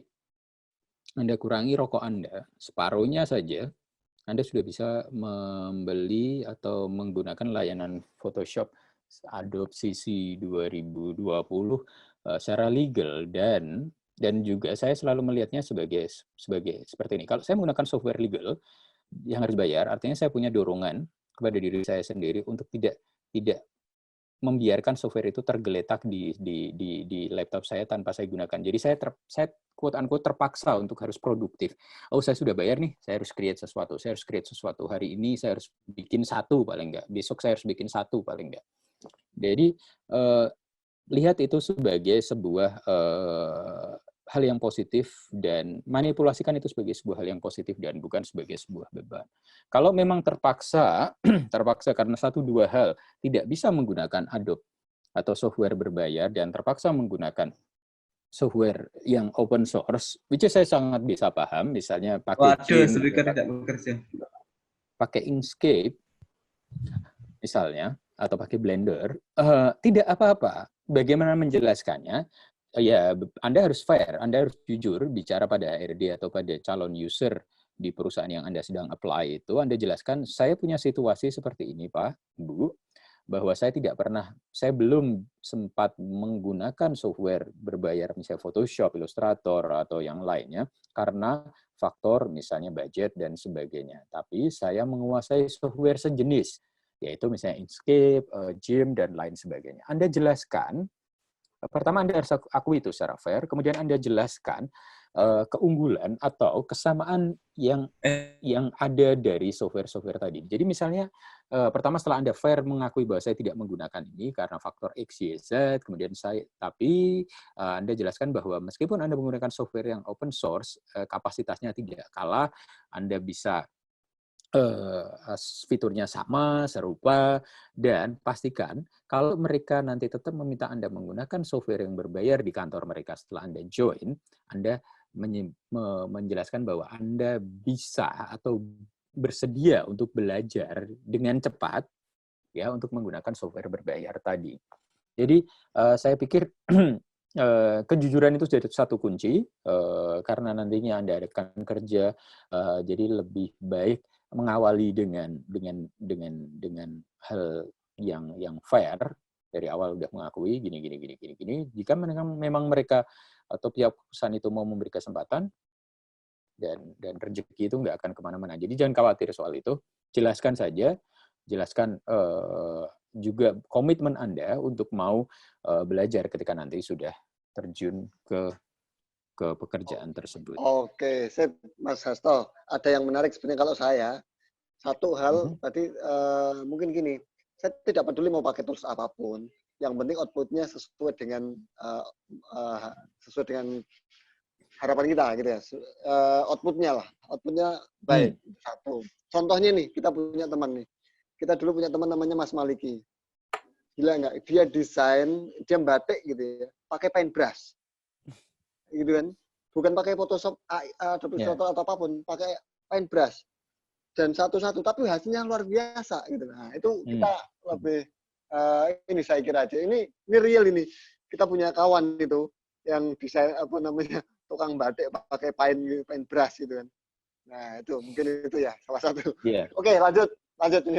Ya, tadi yang disampaikan Mas Abdullah itu salah satu perspektif dari pemilik perusahaan ya. Mas Abdullah punya perusahaan dan Mas Abdullah menerapkan prinsip bahwa tidak masalah mau pakai tools apa saja, yang penting resultnya. Ada memang bos-bos, ada memang pemilik perusahaan yang punya prinsip seperti itu. Which is Anda akan sangat beruntung kalau bertemu dengan orang-orang bos-bos macam Mas Abdullah ini yang he doesn't care about what kind of software you use, yang penting resultnya oke. Tapi kalau Anda misalnya bertemu dengan bos atau HRD yang biasanya HRD lebih rese daripada bos. Bosnya biasanya kayak Mas Abdullah gitu, nyantai, yuk ngopi, oh lu bisa apa, bisa gini, oke ya udah, kapan bisa kerja.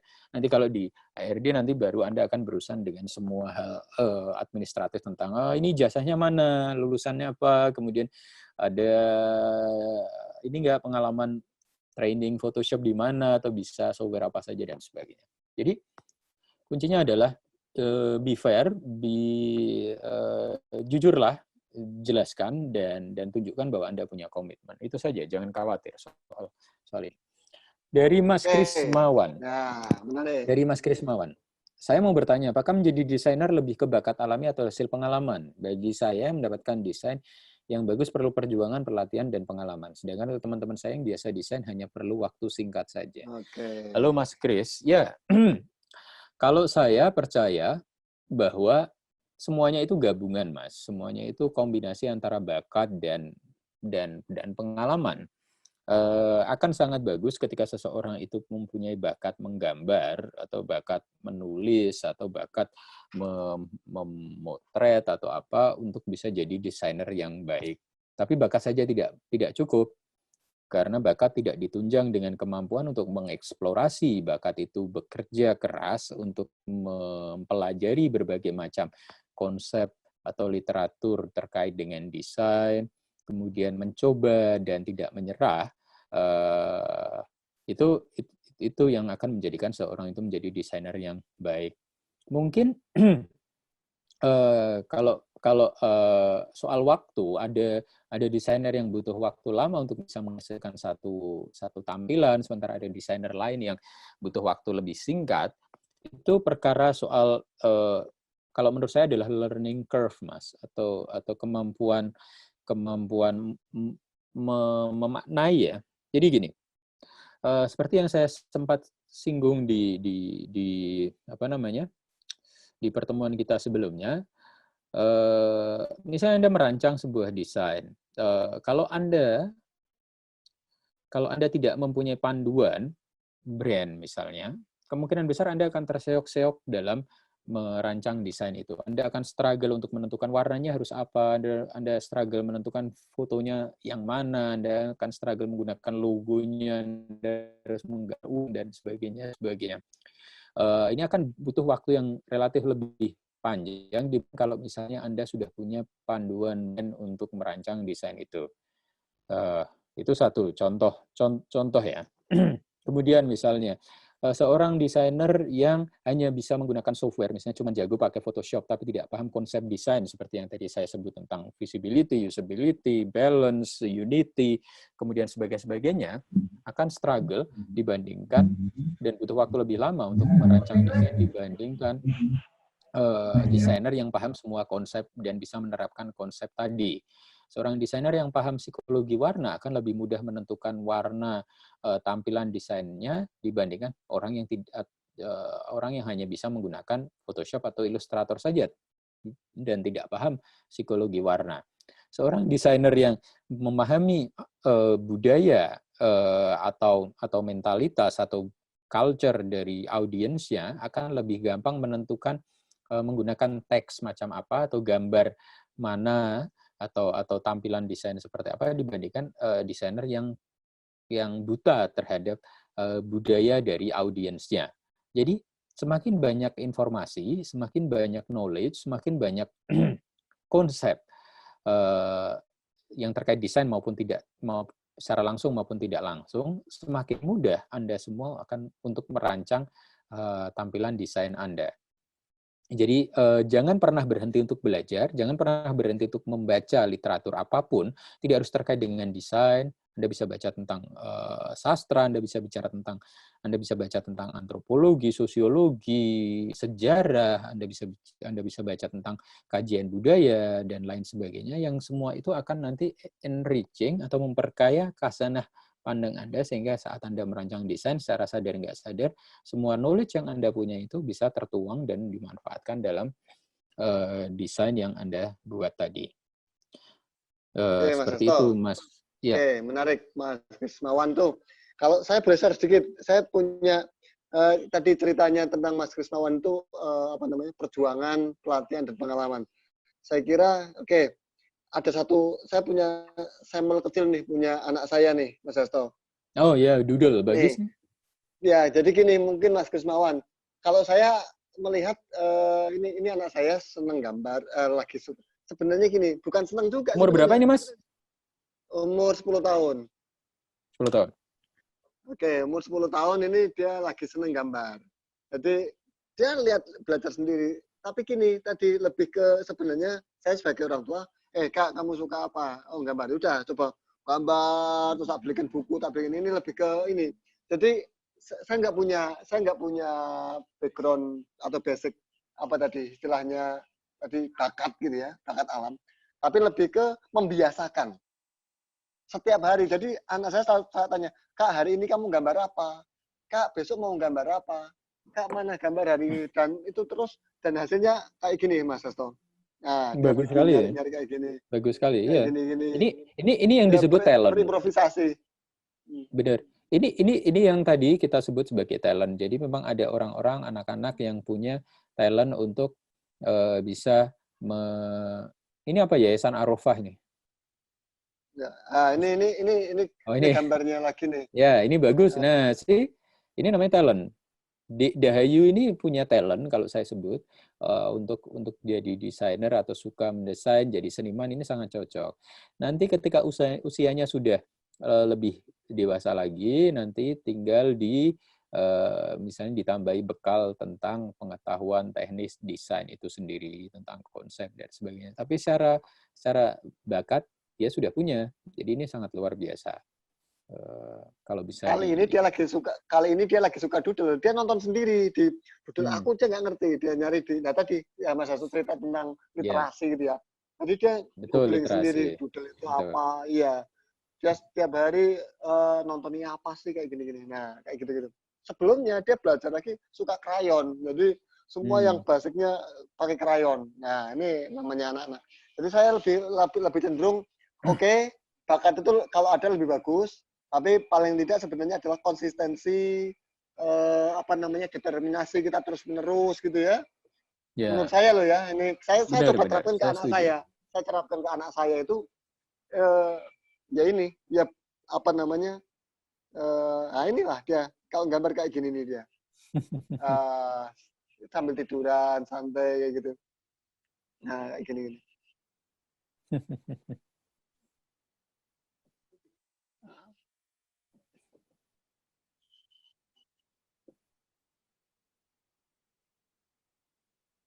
Ya gitulah kira-kira. Oke, itu sedikit anu tadi menjawab mungkin Mas Krismawan. Sebenarnya menurut saya yang penting setiap hari konsisten belajar, konsisten usaha terus. Orang lain mungkin nanti kalau lama-lama kan kalau udah bisa pasti cepat juga. Bener nggak Mas Hasto? Iya, iya. Pembiasaan itu penting, betul sekali. Nah, oke. Dah, lanjut. Pertanyaan berikutnya dari Mas Hasto, dari Mbak Diah nih. Kalau jurusan desain komunikasi visual itu lebih ke yang bagaimana, Mas?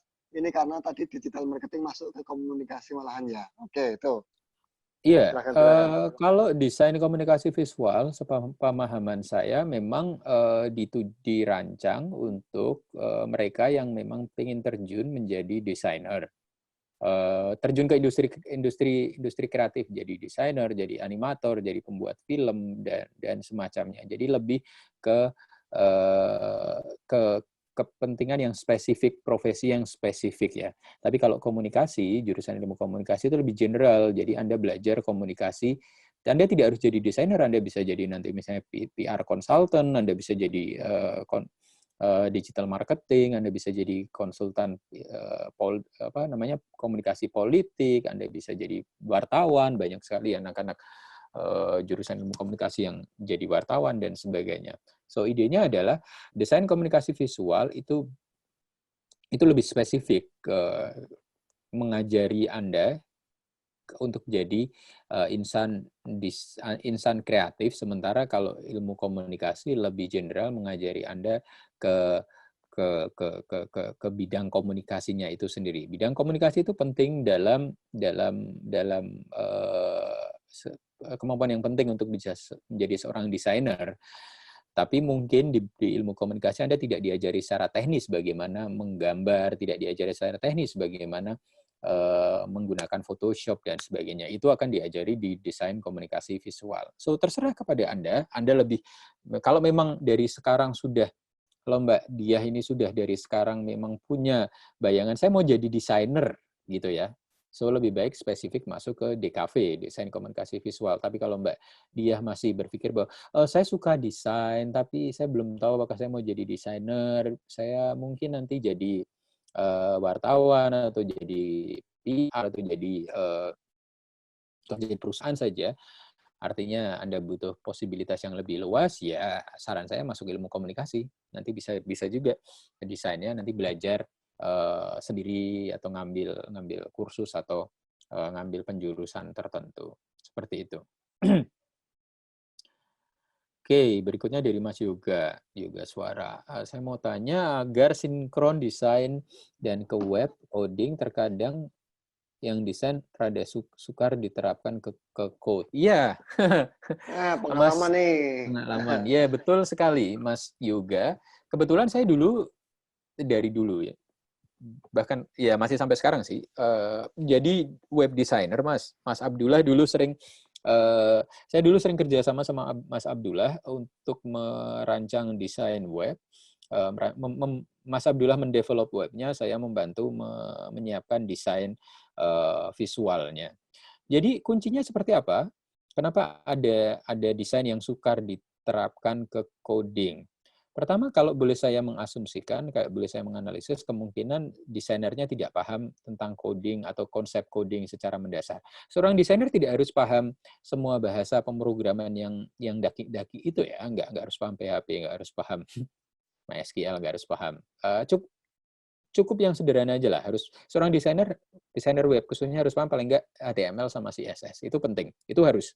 Tapi yang lebih signifikan lagi, selain paham tentang konsep desain dan implementasi desain itu sendiri, seorang desainer web khususnya harus secara intens berkomunikasi atau ngobrol dengan programmer.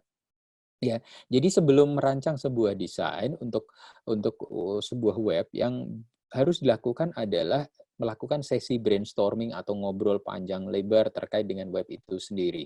Jadi orang desainer dan orang programmer dan orang yang lain, misalnya biasanya ada project manager atau apa, harus kumpul bareng dan diskusi. Oke, kita mau bikin web seperti ini. Orang PM-nya bisa menjelaskan tentang perspektif kliennya. Kliennya ingin webnya seperti ini, seperti ini, seperti ini. Kemudian orang programmernya harus menjelaskan bahwa oh ya, kita nanti akan pakai solusi misalnya bahasa pemrogramannya ini. Programmernya harus menjelaskan plus minusnya seperti apa, pros and cons-nya apa, batasannya apa yang bisa dilakukan oleh bahasa pemrograman tertentu dan tidak bisa dilakukan oleh bahasa pemrograman itu. Misalnya bagaimana sistem warna yang bisa dipakai, apakah hanya web safe color atau bisa dia pakai warna yang lain, misalnya terkait dengan font, apakah si programmernya bisa melakukan coding atau menggunakan CMS yang bisa mengembed font, sehingga nanti ketika desainer itu berkreasi dengan tampilan dengan font yang tidak standar web friendly, dia bisa tetap menggunakan font tersebut dan sebagainya. Atau misalnya dengan format file, desainer harus paham bahwa ada format file yang web friendly, ada yang nggak web friendly. Misalnya apakah dia akan lebih memilih menggunakan format gambar PNG atau JPEG atau GIF, dia harus paham itu. Apakah dia mau menggunakan SVG, Scalable Vector Graphics untuk logo, atau dia cukup menggunakan graphic bitmap seperti PNG, dan sejenisnya. Jadi komunikasi itu penting sekali.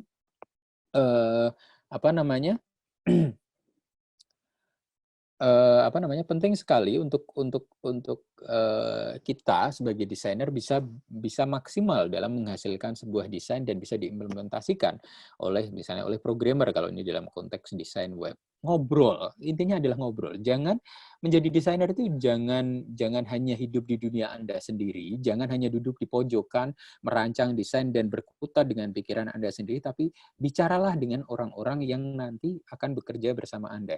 Anggap Anda itu adalah bagian dari sebuah mesin besar, sebuah ekosistem, ya. Kalau dalam perancangan web itu, pembuatan website itu atau pembuatan apps atau pembuatan apapun, Anda itu bagian dari ekosistem ini. Ada Anda, ada programmer, ada project manager, ada user, ada bos Anda, ada siapapun. Bicaralah dengan mereka. Oh, pakai Photoshop itu keunggulannya gini.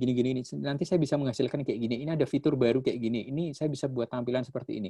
Tanyakan kepada programmer Anda, kamu bisa nggak kira-kira mengimplementasikan seperti ini dari sisi coding? Kalau nggak bisa, minta masukan ke dia. Apa yang bisa? Apa yang codingnya itu bisa mengakomodir. Gunakan informasi itu untuk mengedit atau merancang desain Anda. So, komunikasi itu sangat penting. Seperti itu. Kemudian Mbak Anissa, oh, keren gambar anaknya. Ya, itu bakat, itu saya setuju sekali. Kemudian Mbak Dia, saya lulusan teknik pendidikan. Mbak Dia, teknik pendidikan. Pendidikan itu apa? Teknik ya? Oke. Iya, iya. Tidak masalah, Mbak. Kalau menurut saya menjadi desainer atau terjun ke industri kreatif itu tidak terlalu ada requirement untuk beneran lulusan DKV atau lulusan desain. Seperti itu. Mbak Anissa lagi, satu desain cukup menyampaikan satu pesan. Gimana kalau penerapannya dalam infografis? Misalnya saya pernah ikut kelas infografis, ada latar belakang informasi yang disampaikan, fakta-fakta. Oke, jadi gini, maksud saya dengan menyampaikan satu pesan itu adalah satu pesan utama. Satu pesan utama. Anggap misalnya Anda merancang infografis. Infografisnya itu kan pasti ada satu pesan utama kan. Anggap misalnya infografis tentang grafik perkembangan coronavirus di Indonesia dalam durasi misalnya 1 bulan terakhir.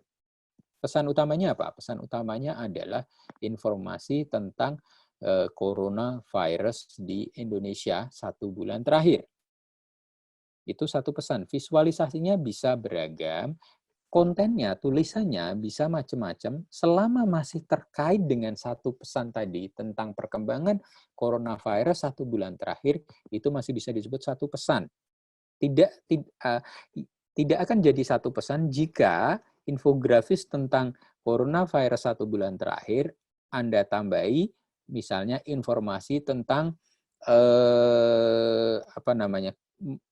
kenaikan harga kebutuhan bahan pokok di infografis yang sama. Itu akan jadi dua pesan yang berbeda. So, maksud satu pesan adalah kesamaan tema, kesamaan konten. Tapi tidak harus hanya satu kalimat. Kalimatnya bisa banyak, infografisnya bisa beragam, poin-poinnya bisa macam-macam, yang penting tentang satu tema. Seperti itu. Mengenai infografis, kaidah apa saja yang tidak boleh dilanggar dan bagaimana dengan penggunaan data-datanya. Sama seperti desain lainnya, Mas Septa, tidak ada keistimewaan mau itu merancang infografis atau mau merancang poster atau mau merancang brosur, kaidah-kaidah desain tetap sama, kaidah komunikasi tetap sama, satu message, kemudian unity, kemudian ada hierarki informasi yang lebih penting ditampilkan lebih besar, ada penggunaan visual, ada perkara soal warnanya harus balance, warnanya harus misalnya komplementer dan lain sebagainya. Jadi tidak ada kaidah yang berbeda atau kaidah yang bisa dilanggar atau nggak bisa dilanggar. Jadi semuanya sama, Mas. Hanya masalah implementasi aja. Ini infografis, yang lainnya mungkin POP material dan sebagainya. Oke, kalau boleh saya share, saya lanjutkan Silakan. presentasi saya, mumpung waktunya masih ada sedikit lagi sebelum kita kehabisan waktu. Nanti kita bisa diskusi lagi.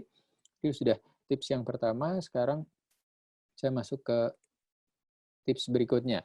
Bagaimana menjual skill Anda? Nah, ini penting. Tadi setelah kita menguasai atau kita tahu bahwa kita terjun ke industri kreatif, industri jadi desainer, kemampuan apa saja tadi saya bilang, komunikasi, kemampuan teknis, kemampuan budaya, dan lain sebagainya. Sekarang bagaimana menjual kemampuan Anda sebagai desainer itu ke lapangan kerja? Apakah kerja di kantor atau punya bisnis sendiri atau jadi konsultan dan sebagainya.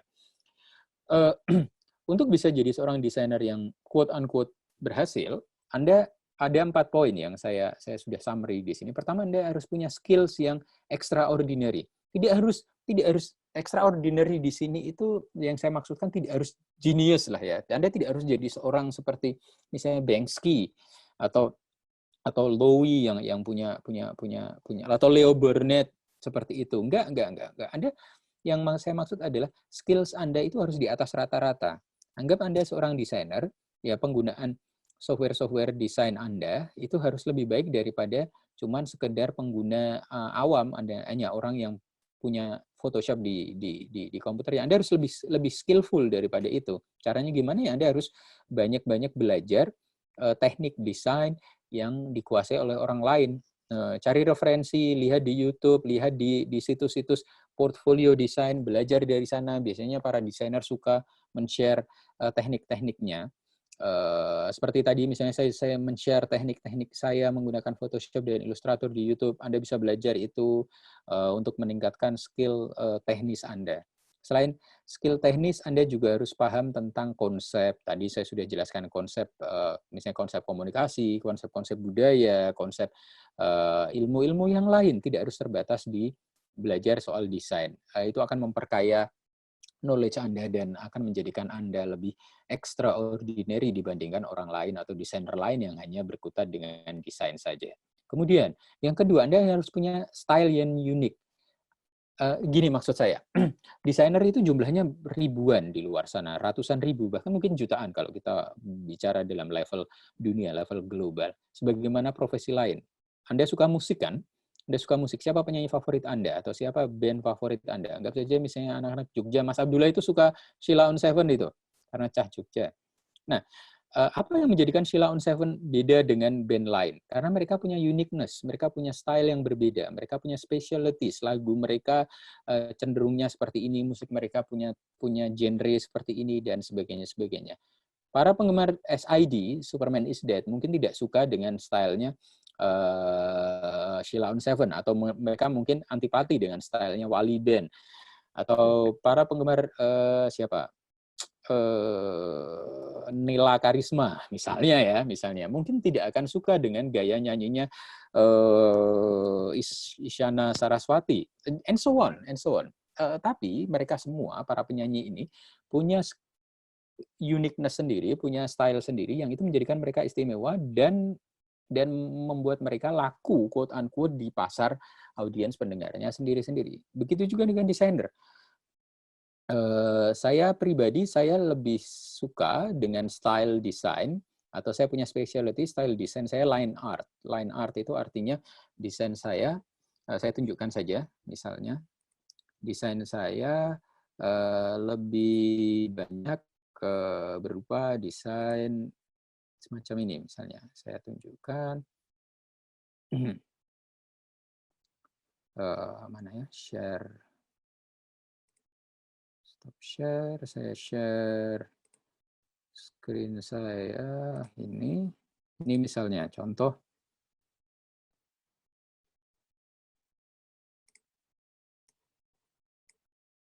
Ini contoh line art yang saya buat.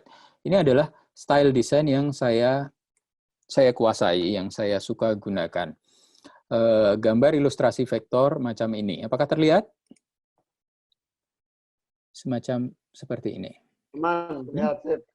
Ini menjadikan desain saya berbeda dengan desain teman-teman desainer lain di Indonesia atau bahkan di dunia. Anda lihat ada konsistensi desain yang saya punyai, dan ini menjadikan desain saya beda dengan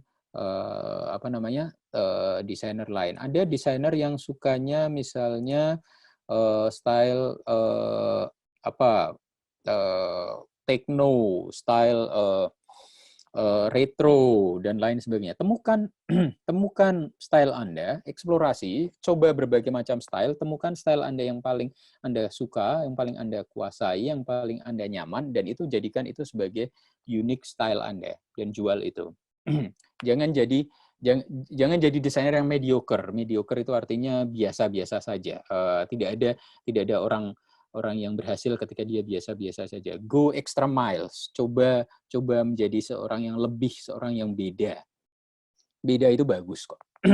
Oke, kemudian portfolio. untuk menjadi seorang desainer yang berhasil, Anda harus punya portfolio yang impresif. Portfolio impresif itu dalam artian kalau orang lihat itu langsung bilang, wow, that's it, that's good, that's brilliant, love it, dan sebagainya. Bagaimana bisa membuat portfolio yang impresif? Tentunya Anda harus pertama punya kemampuan tadi, skill Anda harus bagus, Anda harus punya style, kemudian Anda harus willing atau mau untuk bekerja lebih. Jadi prinsipnya seperti ini. Menjadi seorang desainer, apalagi kalau Anda masih mengawali, jangan mikir duit dulu. Duit itu penting, yes, tapi kalau ada kesempatan untuk mengerjakan project, ambil saja dulu.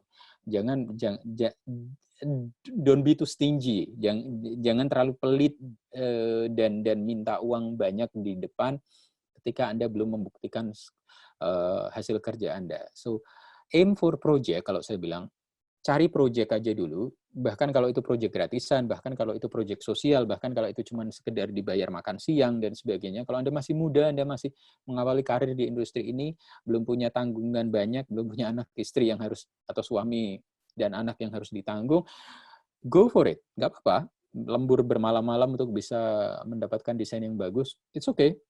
Itu akan berguna. Saya masih sering menggunakan portfolio pekerjaan-pekerjaan saya di awal 2010-an sampai sekarang untuk menunjukkan kepada klien saya bahwa oh saya punya skill seperti ini portfolio saya. Tidak masalah.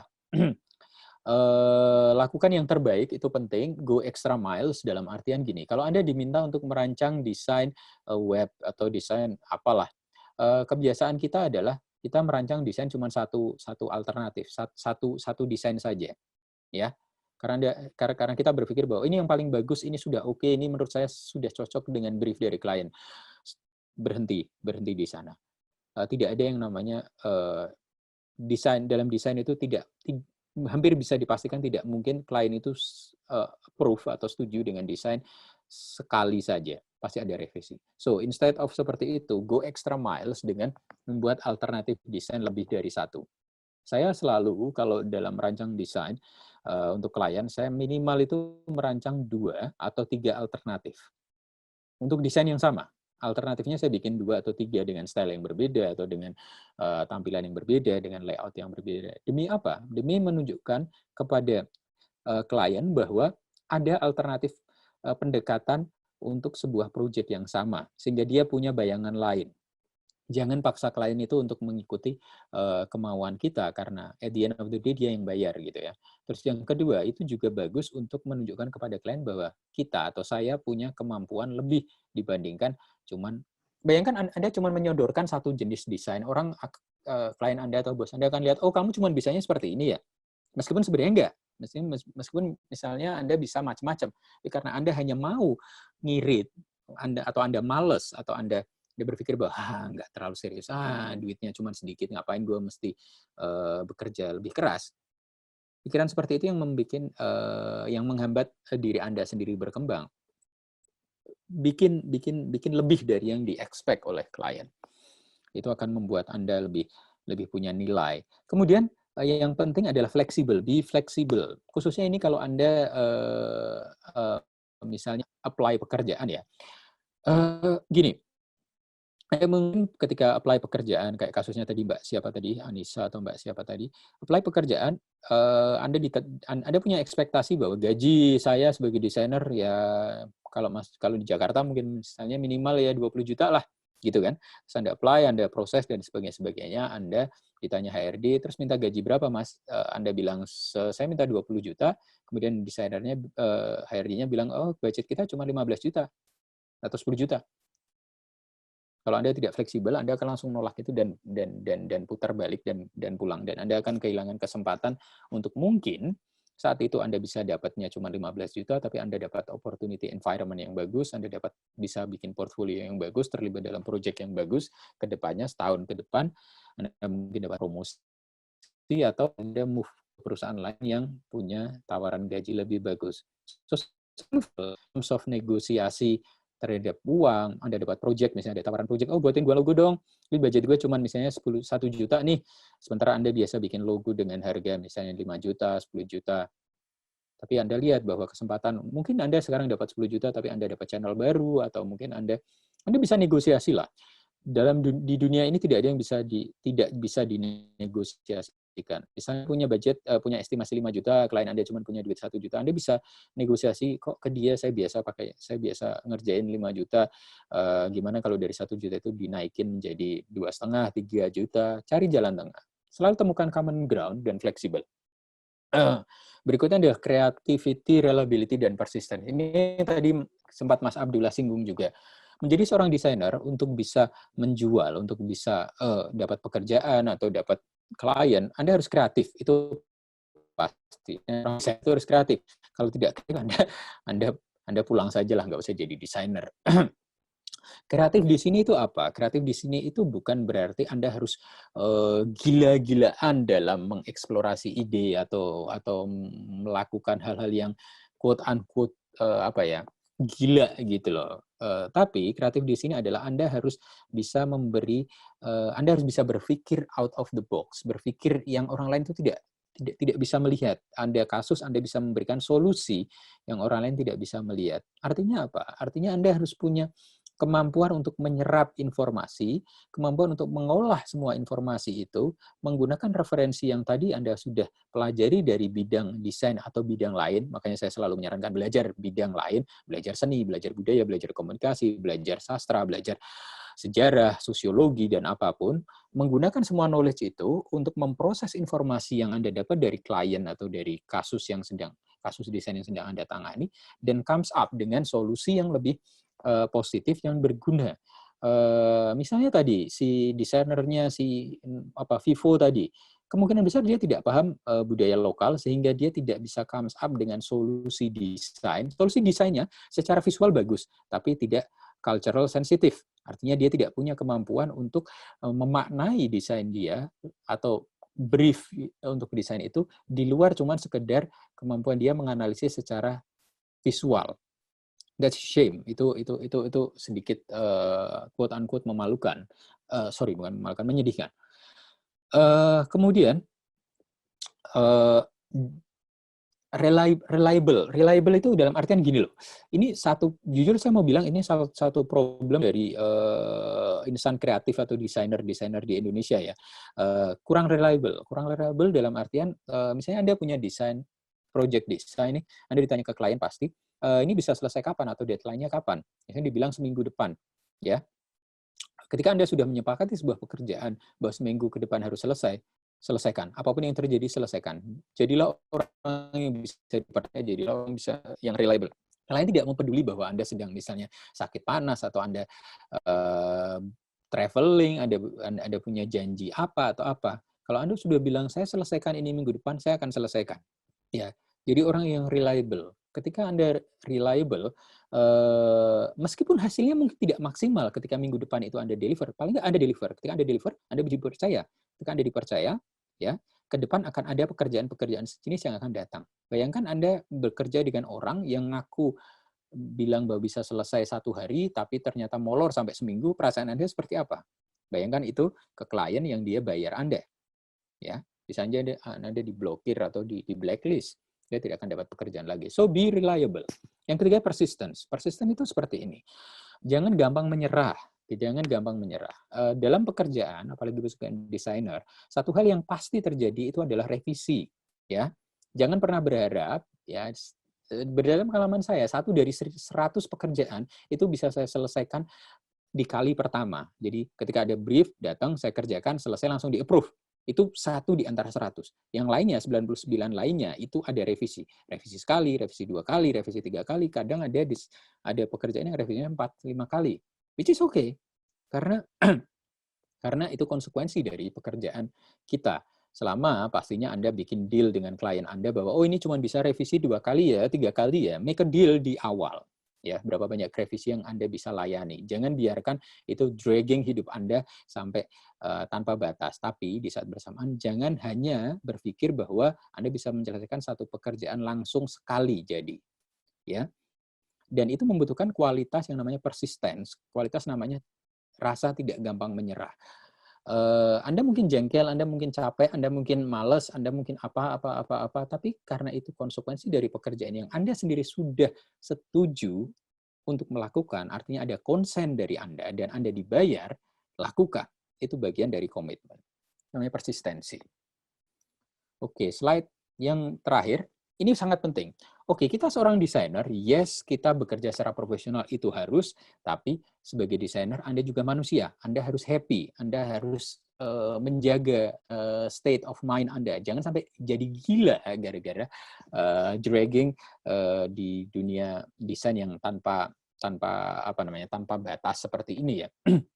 So, menjadi desainer harus Anda pahami adalah Anda itu desainer, bukan seniman. Artinya apa? Anda tidak usah menggunakan preferensi pribadi, perasaan, atau selera pribadi dalam desain Anda. Tapi gunakan preferensi, selera, atau brand, panduan brand dari klien Anda. Jadi Anda hari ini bisa aja menggunakan style vektor ilustrasi vektor misalnya karena klien Anda membutuhkan solusi berupa tampilan vektor. Di saat berikutnya dengan klien lain Anda mungkin memanipulasi foto menggunakan efek-efek dalam Photoshop dan sebagainya karena itu solusi yang dibutuhkan oleh klien Anda saat itu. Meskipun Anda pribadi misalnya Anda lebih suka menggunakan vektor daripada foto. Preferensi pribadi Anda itu singkirkan saat bekerja. Bekerja itu artinya Anda harus fokus ke klien Anda. Terus yang kedua, ini menjadi desainer itu pekerjaan, itu bukan life goal, itu bukan tujuan hidup. Jadi, kalau misalnya ada klien yang marah-marah ke Anda, bilang bahwa your design sucks, atau kamu desainer yang buruk, atau apa, don't take it personally. Itu pekerjaan toh, ya. Itu hanya pekerjaan, bukan hidup Anda. Right? So, begitu Anda selesai dengan urusan pekerjaan, keluar dari kantor, keluar dari meeting sama klien, be happy, lanjutkan hidup Anda. Hidup Anda itu moving, loh. Hidup Anda itu move on gitu loh. Jangan stuck di jangan apa namanya? Kalau anak sekarang itu jangan baper ketika ada revisi atau ada kritik dari klien. Yang ketiga, yang penting sekali itu temukan community. Anda mungkin seorang desainer yang hebat, tapi di luar sana banyak loh desainer-desainer yang nggak kalah hebat atau bahkan mungkin lebih hebat dari Anda. Saya mungkin seorang desainer, tapi di luar sana jauh lebih banyak desainer yang lebih hebat dari saya. Saya temukan komunitas desainer ini, apalagi zaman sekarang kan online gampang sekali. Anda gabunglah ke komunitas misalnya Behance, punyanya Adobe itu. Di sana ada banyak sekali desainer hebat, mereka sharing portfolio, sharing project, biasanya kadang ngasih pekerjaan dan sebagainya. Sense of community ini membuat Anda gampang survive, bisa survive, dapat knowledge baru, dan mungkin dapat pekerjaan baru. So, temukan komunitas itu. Komunitas fisik maupun komunitas online. Yang keempat, yang terakhir, ini sangat penting, keep a balance, kalau saya bilang. Get yourself a hobby. Gini, Anda kerja sebagai desainer, yes. Anda dapat uang dari menjadi desainer, kerja di satu perusahaan atau ngerjain project. Tapi hidup Anda itu lebih besar daripada cuman pekerjaan Anda. Anda butuh hobi. Anda suka apa? Anda suka ngelukis, lakukan. Anda suka fotografi. Saya suka fotografi. Jadi kalau saya stres atau capek dengan pekerjaan saya keluar dari rumah, saya bawa kamera saya jepret foto, street photography, hobi saya. Ada teman saya yang desainer yang hobinya dia main musik, dia anak band. Dia ketika stres ngedesain, dia keluar, dia ngeband sama teman-temannya. Ada yang hobinya kurang positif misalnya, misalnya apalah, minum gitu ya. Iya, itu hobinya dia. Whatever, anything yang membuat Anda bisa lepas sejenak dari pekerjaan Anda, itu hobi, itu bisa balancing your life, that's good. So just do it. Oke? Itu nilai yang penting tadi ya. Jadi kita harus menyeimbangkan antara hidup kita sebagai desainer, hidup profesional kita, dan hidup kita secara personal dengan keluarga, dengan pacar, dengan kekasih atau dengan apapun. Jangan stuck hanya di dunia desain saja. Oke, itu presentasi saya. Saya selesaikan slide ini. Saya lihat pada pertanyaan-pertanyaan ini kembali lagi, atau mungkin ada yang mau bertanya, nanti boleh ngobrol langsung. Mbak Anissa lagi, tadi sudah, Mas Septa Aji sudah, Mas Mikael minta file PPT-nya bisa Mas Sesto, bisa, nanti saya share di ini ya, grup WhatsApp yang sudah dibuat sama Mas Abdullah dan teman-teman Praksis, nanti bisa. Ya, terima kasih Mas Abdullah. Nanti saya share di situ. Demikian, mungkin ada yang mau nanya, ada yang mau berkomentar langsung. Kita masih punya waktu sedikit ini. Kalau ada yang mau mungkin tidak punya desain seperti tadi saya awal sampaikan. Ada yang udah punya Silakan desain, yang mau nge-share, yang mau silakan. showcase desainnya. Adakah yang mau share screen desainnya? Mas, kira-kira standar gaji untuk profesional desain grafis berapa ya? Oke, nah ini pertanyaan menarik ini. Mas Septa Aji. Kalau di Oke, Inggris boleh kalau nanti. gini, saya mulai dari di Indonesia aja ya. Dan Oh, ini mungkin referensi saya tahun 2016 ke belakang ya. Saya meninggalkan Indonesia tahun tersebut, jadi saya tidak tahu update-nya paling baru sekarang 2020 berapa. Tahun 2016-an kalau Mas desainer grafis level. Jadi gaji itu kan tergantung beberapa faktor. Pertama adalah level Anda. Level itu dalam artian apakah Anda pekerja pertama kali, artinya baru lulus kuliah, Anda dapat pekerjaan pertama kali, first jobbers, atau Anda sudah berpengalaman setahun, 2 tahun, 3 tahun, sampai 5 tahun, atau Anda misalnya lebih dari 5 tahun, atau itu pertama. Itu gaji tentunya berpengaruh ya. Kalau Anda lulusan kuliah, biasanya masuk pertama kali jadi desainer itu kisaran di bawah 10 juta lah kalau di Jakarta ya. Antara 7,5 sampai 10 itu tergantung perusahaannya. Industri atau perusahaannya juga ngaruh ya. Jadi misalnya Anda bekerja di industri oil and mining, itu gajinya paling gede itu pasti. Yang kedua misalnya Anda bekerja di industri telco. Saya dulu kerja di telco, itu gajinya level kedua setelah oil and mining. Kemudian kalau industri di luar itu misalnya banking, FMCG, kemudian keuangan dan sebagainya, itu biasanya di bawah itu, di bawah telco. So, Anda sama-sama desainer, Anda sama-sama lulus dari kuliah, Anda masuk pertama kali perusahaan, satu teman Anda masuk ke Telkomsel, satu masuk ke misalnya Arifin Panigoro itu Medco, yang satu masuknya ke Bank BNI misalnya kayak gitu ya. Gajinya bisa aja beda dan pasti beda. Ya. Sama-sama dari kampus yang sama, jebolan yang sama, baru lulus kuliah. Jadi standarnya seperti pasti beragam, Mas Septa Aji ya. Tapi kalau di Jakarta kalau entry level seingat saya sampai tahun 2016 itu masih di bawah 10 juta. Kalau nanti sudah masuk ke sudah punya pengalaman misalnya lebih dari 2 tahun, sudah tidak cuma jadi operator desain tapi sudah jadi misalnya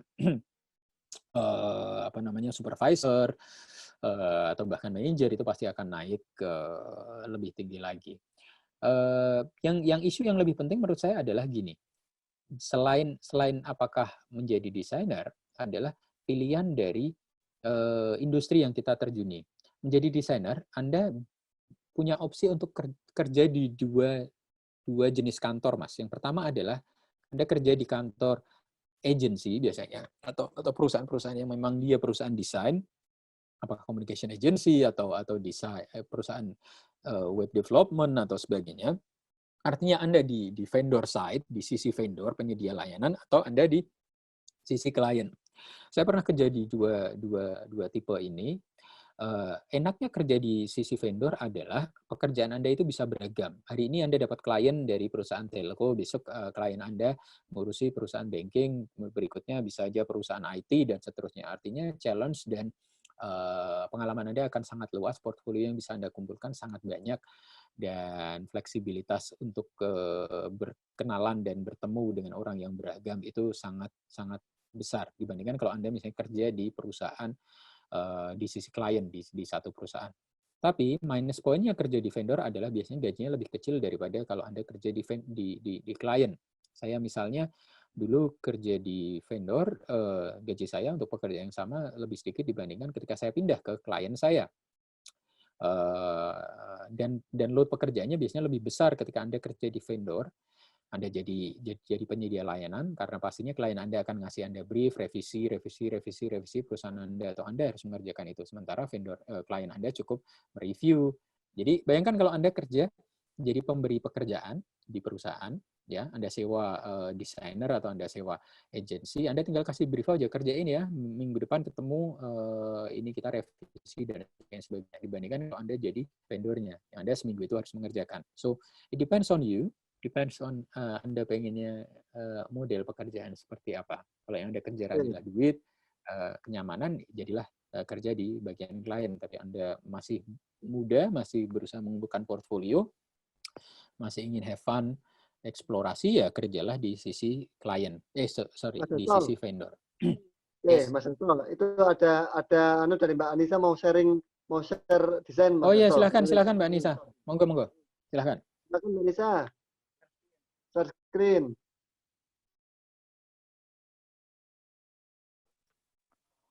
Halo Mbak Anissa. Oke, sip. Oke. Oh, nice. Oke, menebar damai di media sosial yuk. Oke, Mbak Anissa, kesan pertama kali. Ya, betul, white space-nya kurang, Mbak.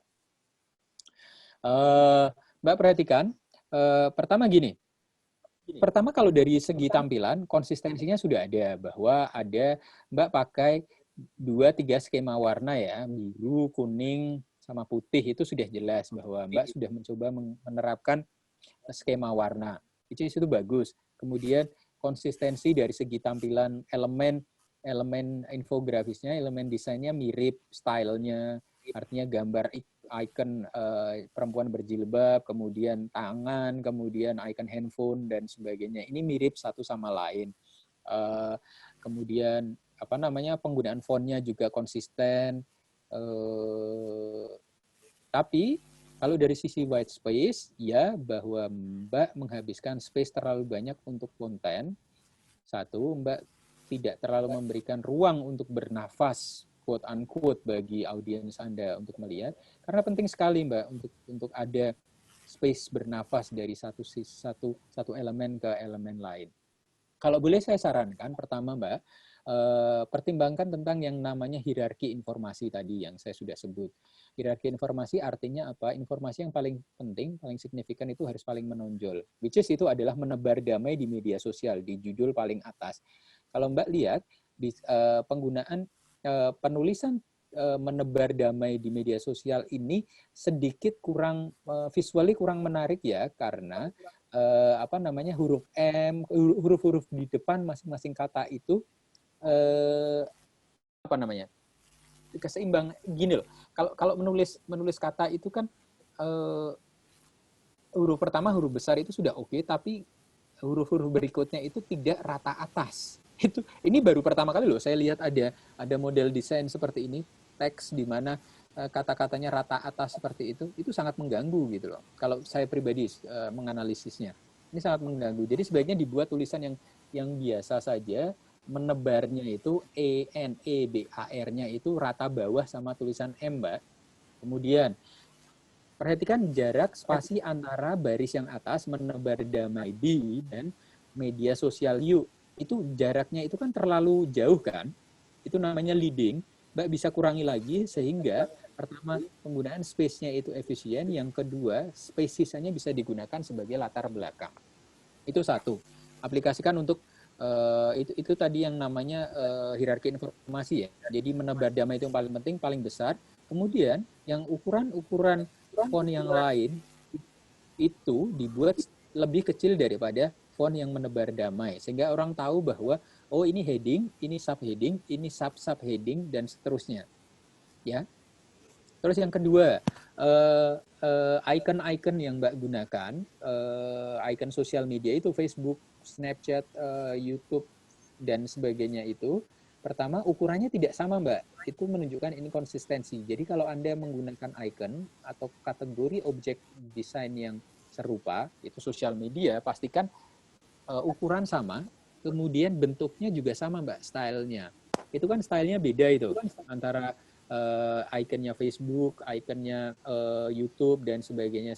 Ada yang membulat, ada yang kotak, ada yang kotak tapi ujungnya rounded dan sebagainya. Kalau bisa bikin yang konsisten dan ukurannya harus sama. Dan jangan sebesar itu.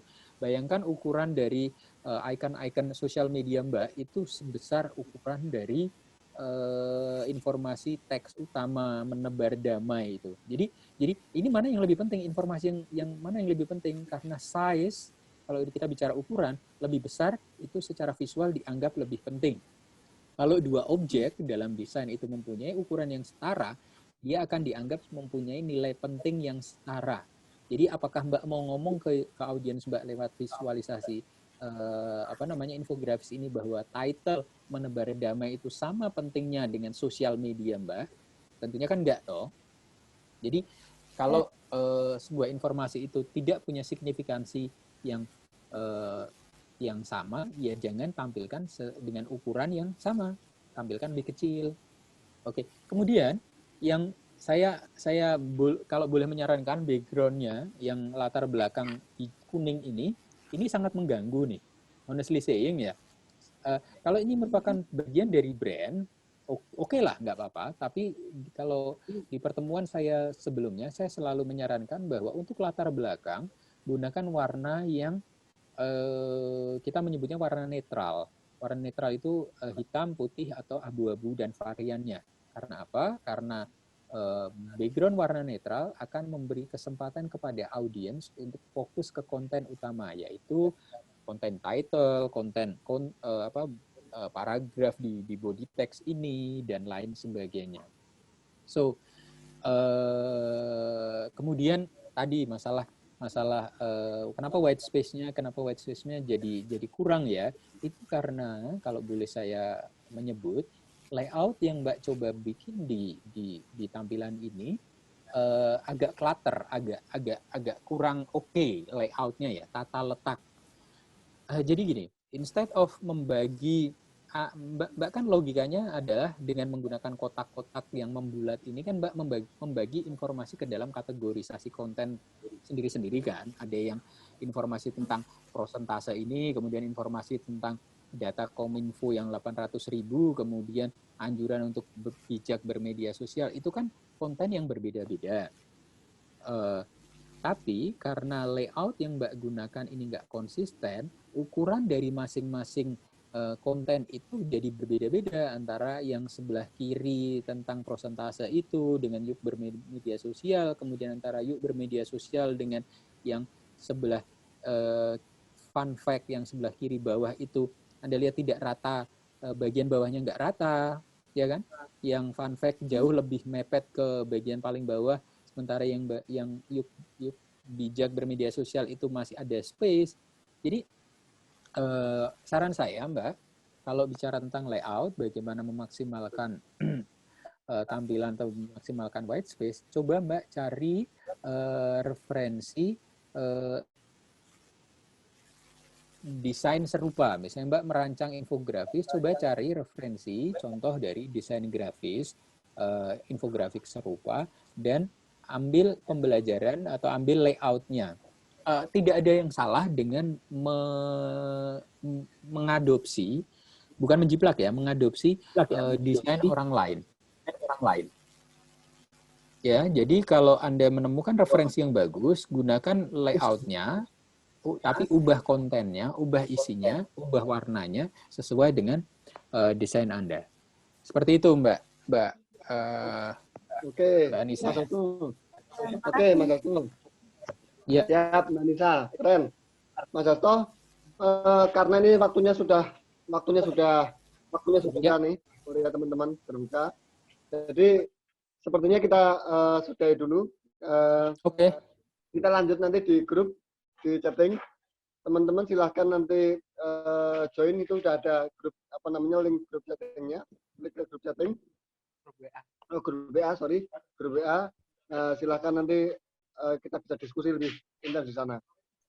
Terima kasih Mas Hasto, terima kasih semua teman-teman untuk sesi Zoom-nya selama Ramadan ini kita desain kita akhiri. Mohon maaf kalau ada banyak yang kekurangan, ketidaknyamanan, mohon dimaafkan. Gitu ya teman-teman ya. Oke. Oke, terima kasih kepada Mas Abdullah dan teman-teman dari ASA.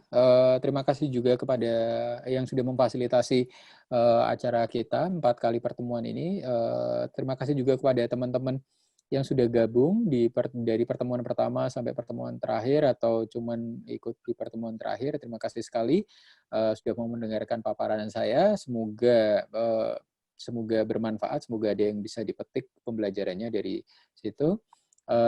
Selamat berbuka puasa bagi Anda yang menjalankan ibadah puasa. Selamat juga menyambut Lebaran dan selamat lockdown PSBB di rumah. Jika nanti ada apa-apa, jika nanti ada ide, masukan, pertanyaan atau apapun, bisa langsung di chat grup WhatsApp kita yang sudah dibikin sama teman-teman Praksis dan Aksa. Akhirul kalam, wassalamualaikum warahmatullahi wabarakatuh. Jika ada kesalahan, mohon dimaafkan. Salam sejahtera untuk kita semua dan terima kasih sekali lagi. Bye. Bye-bye. Thank you. Terima kasih.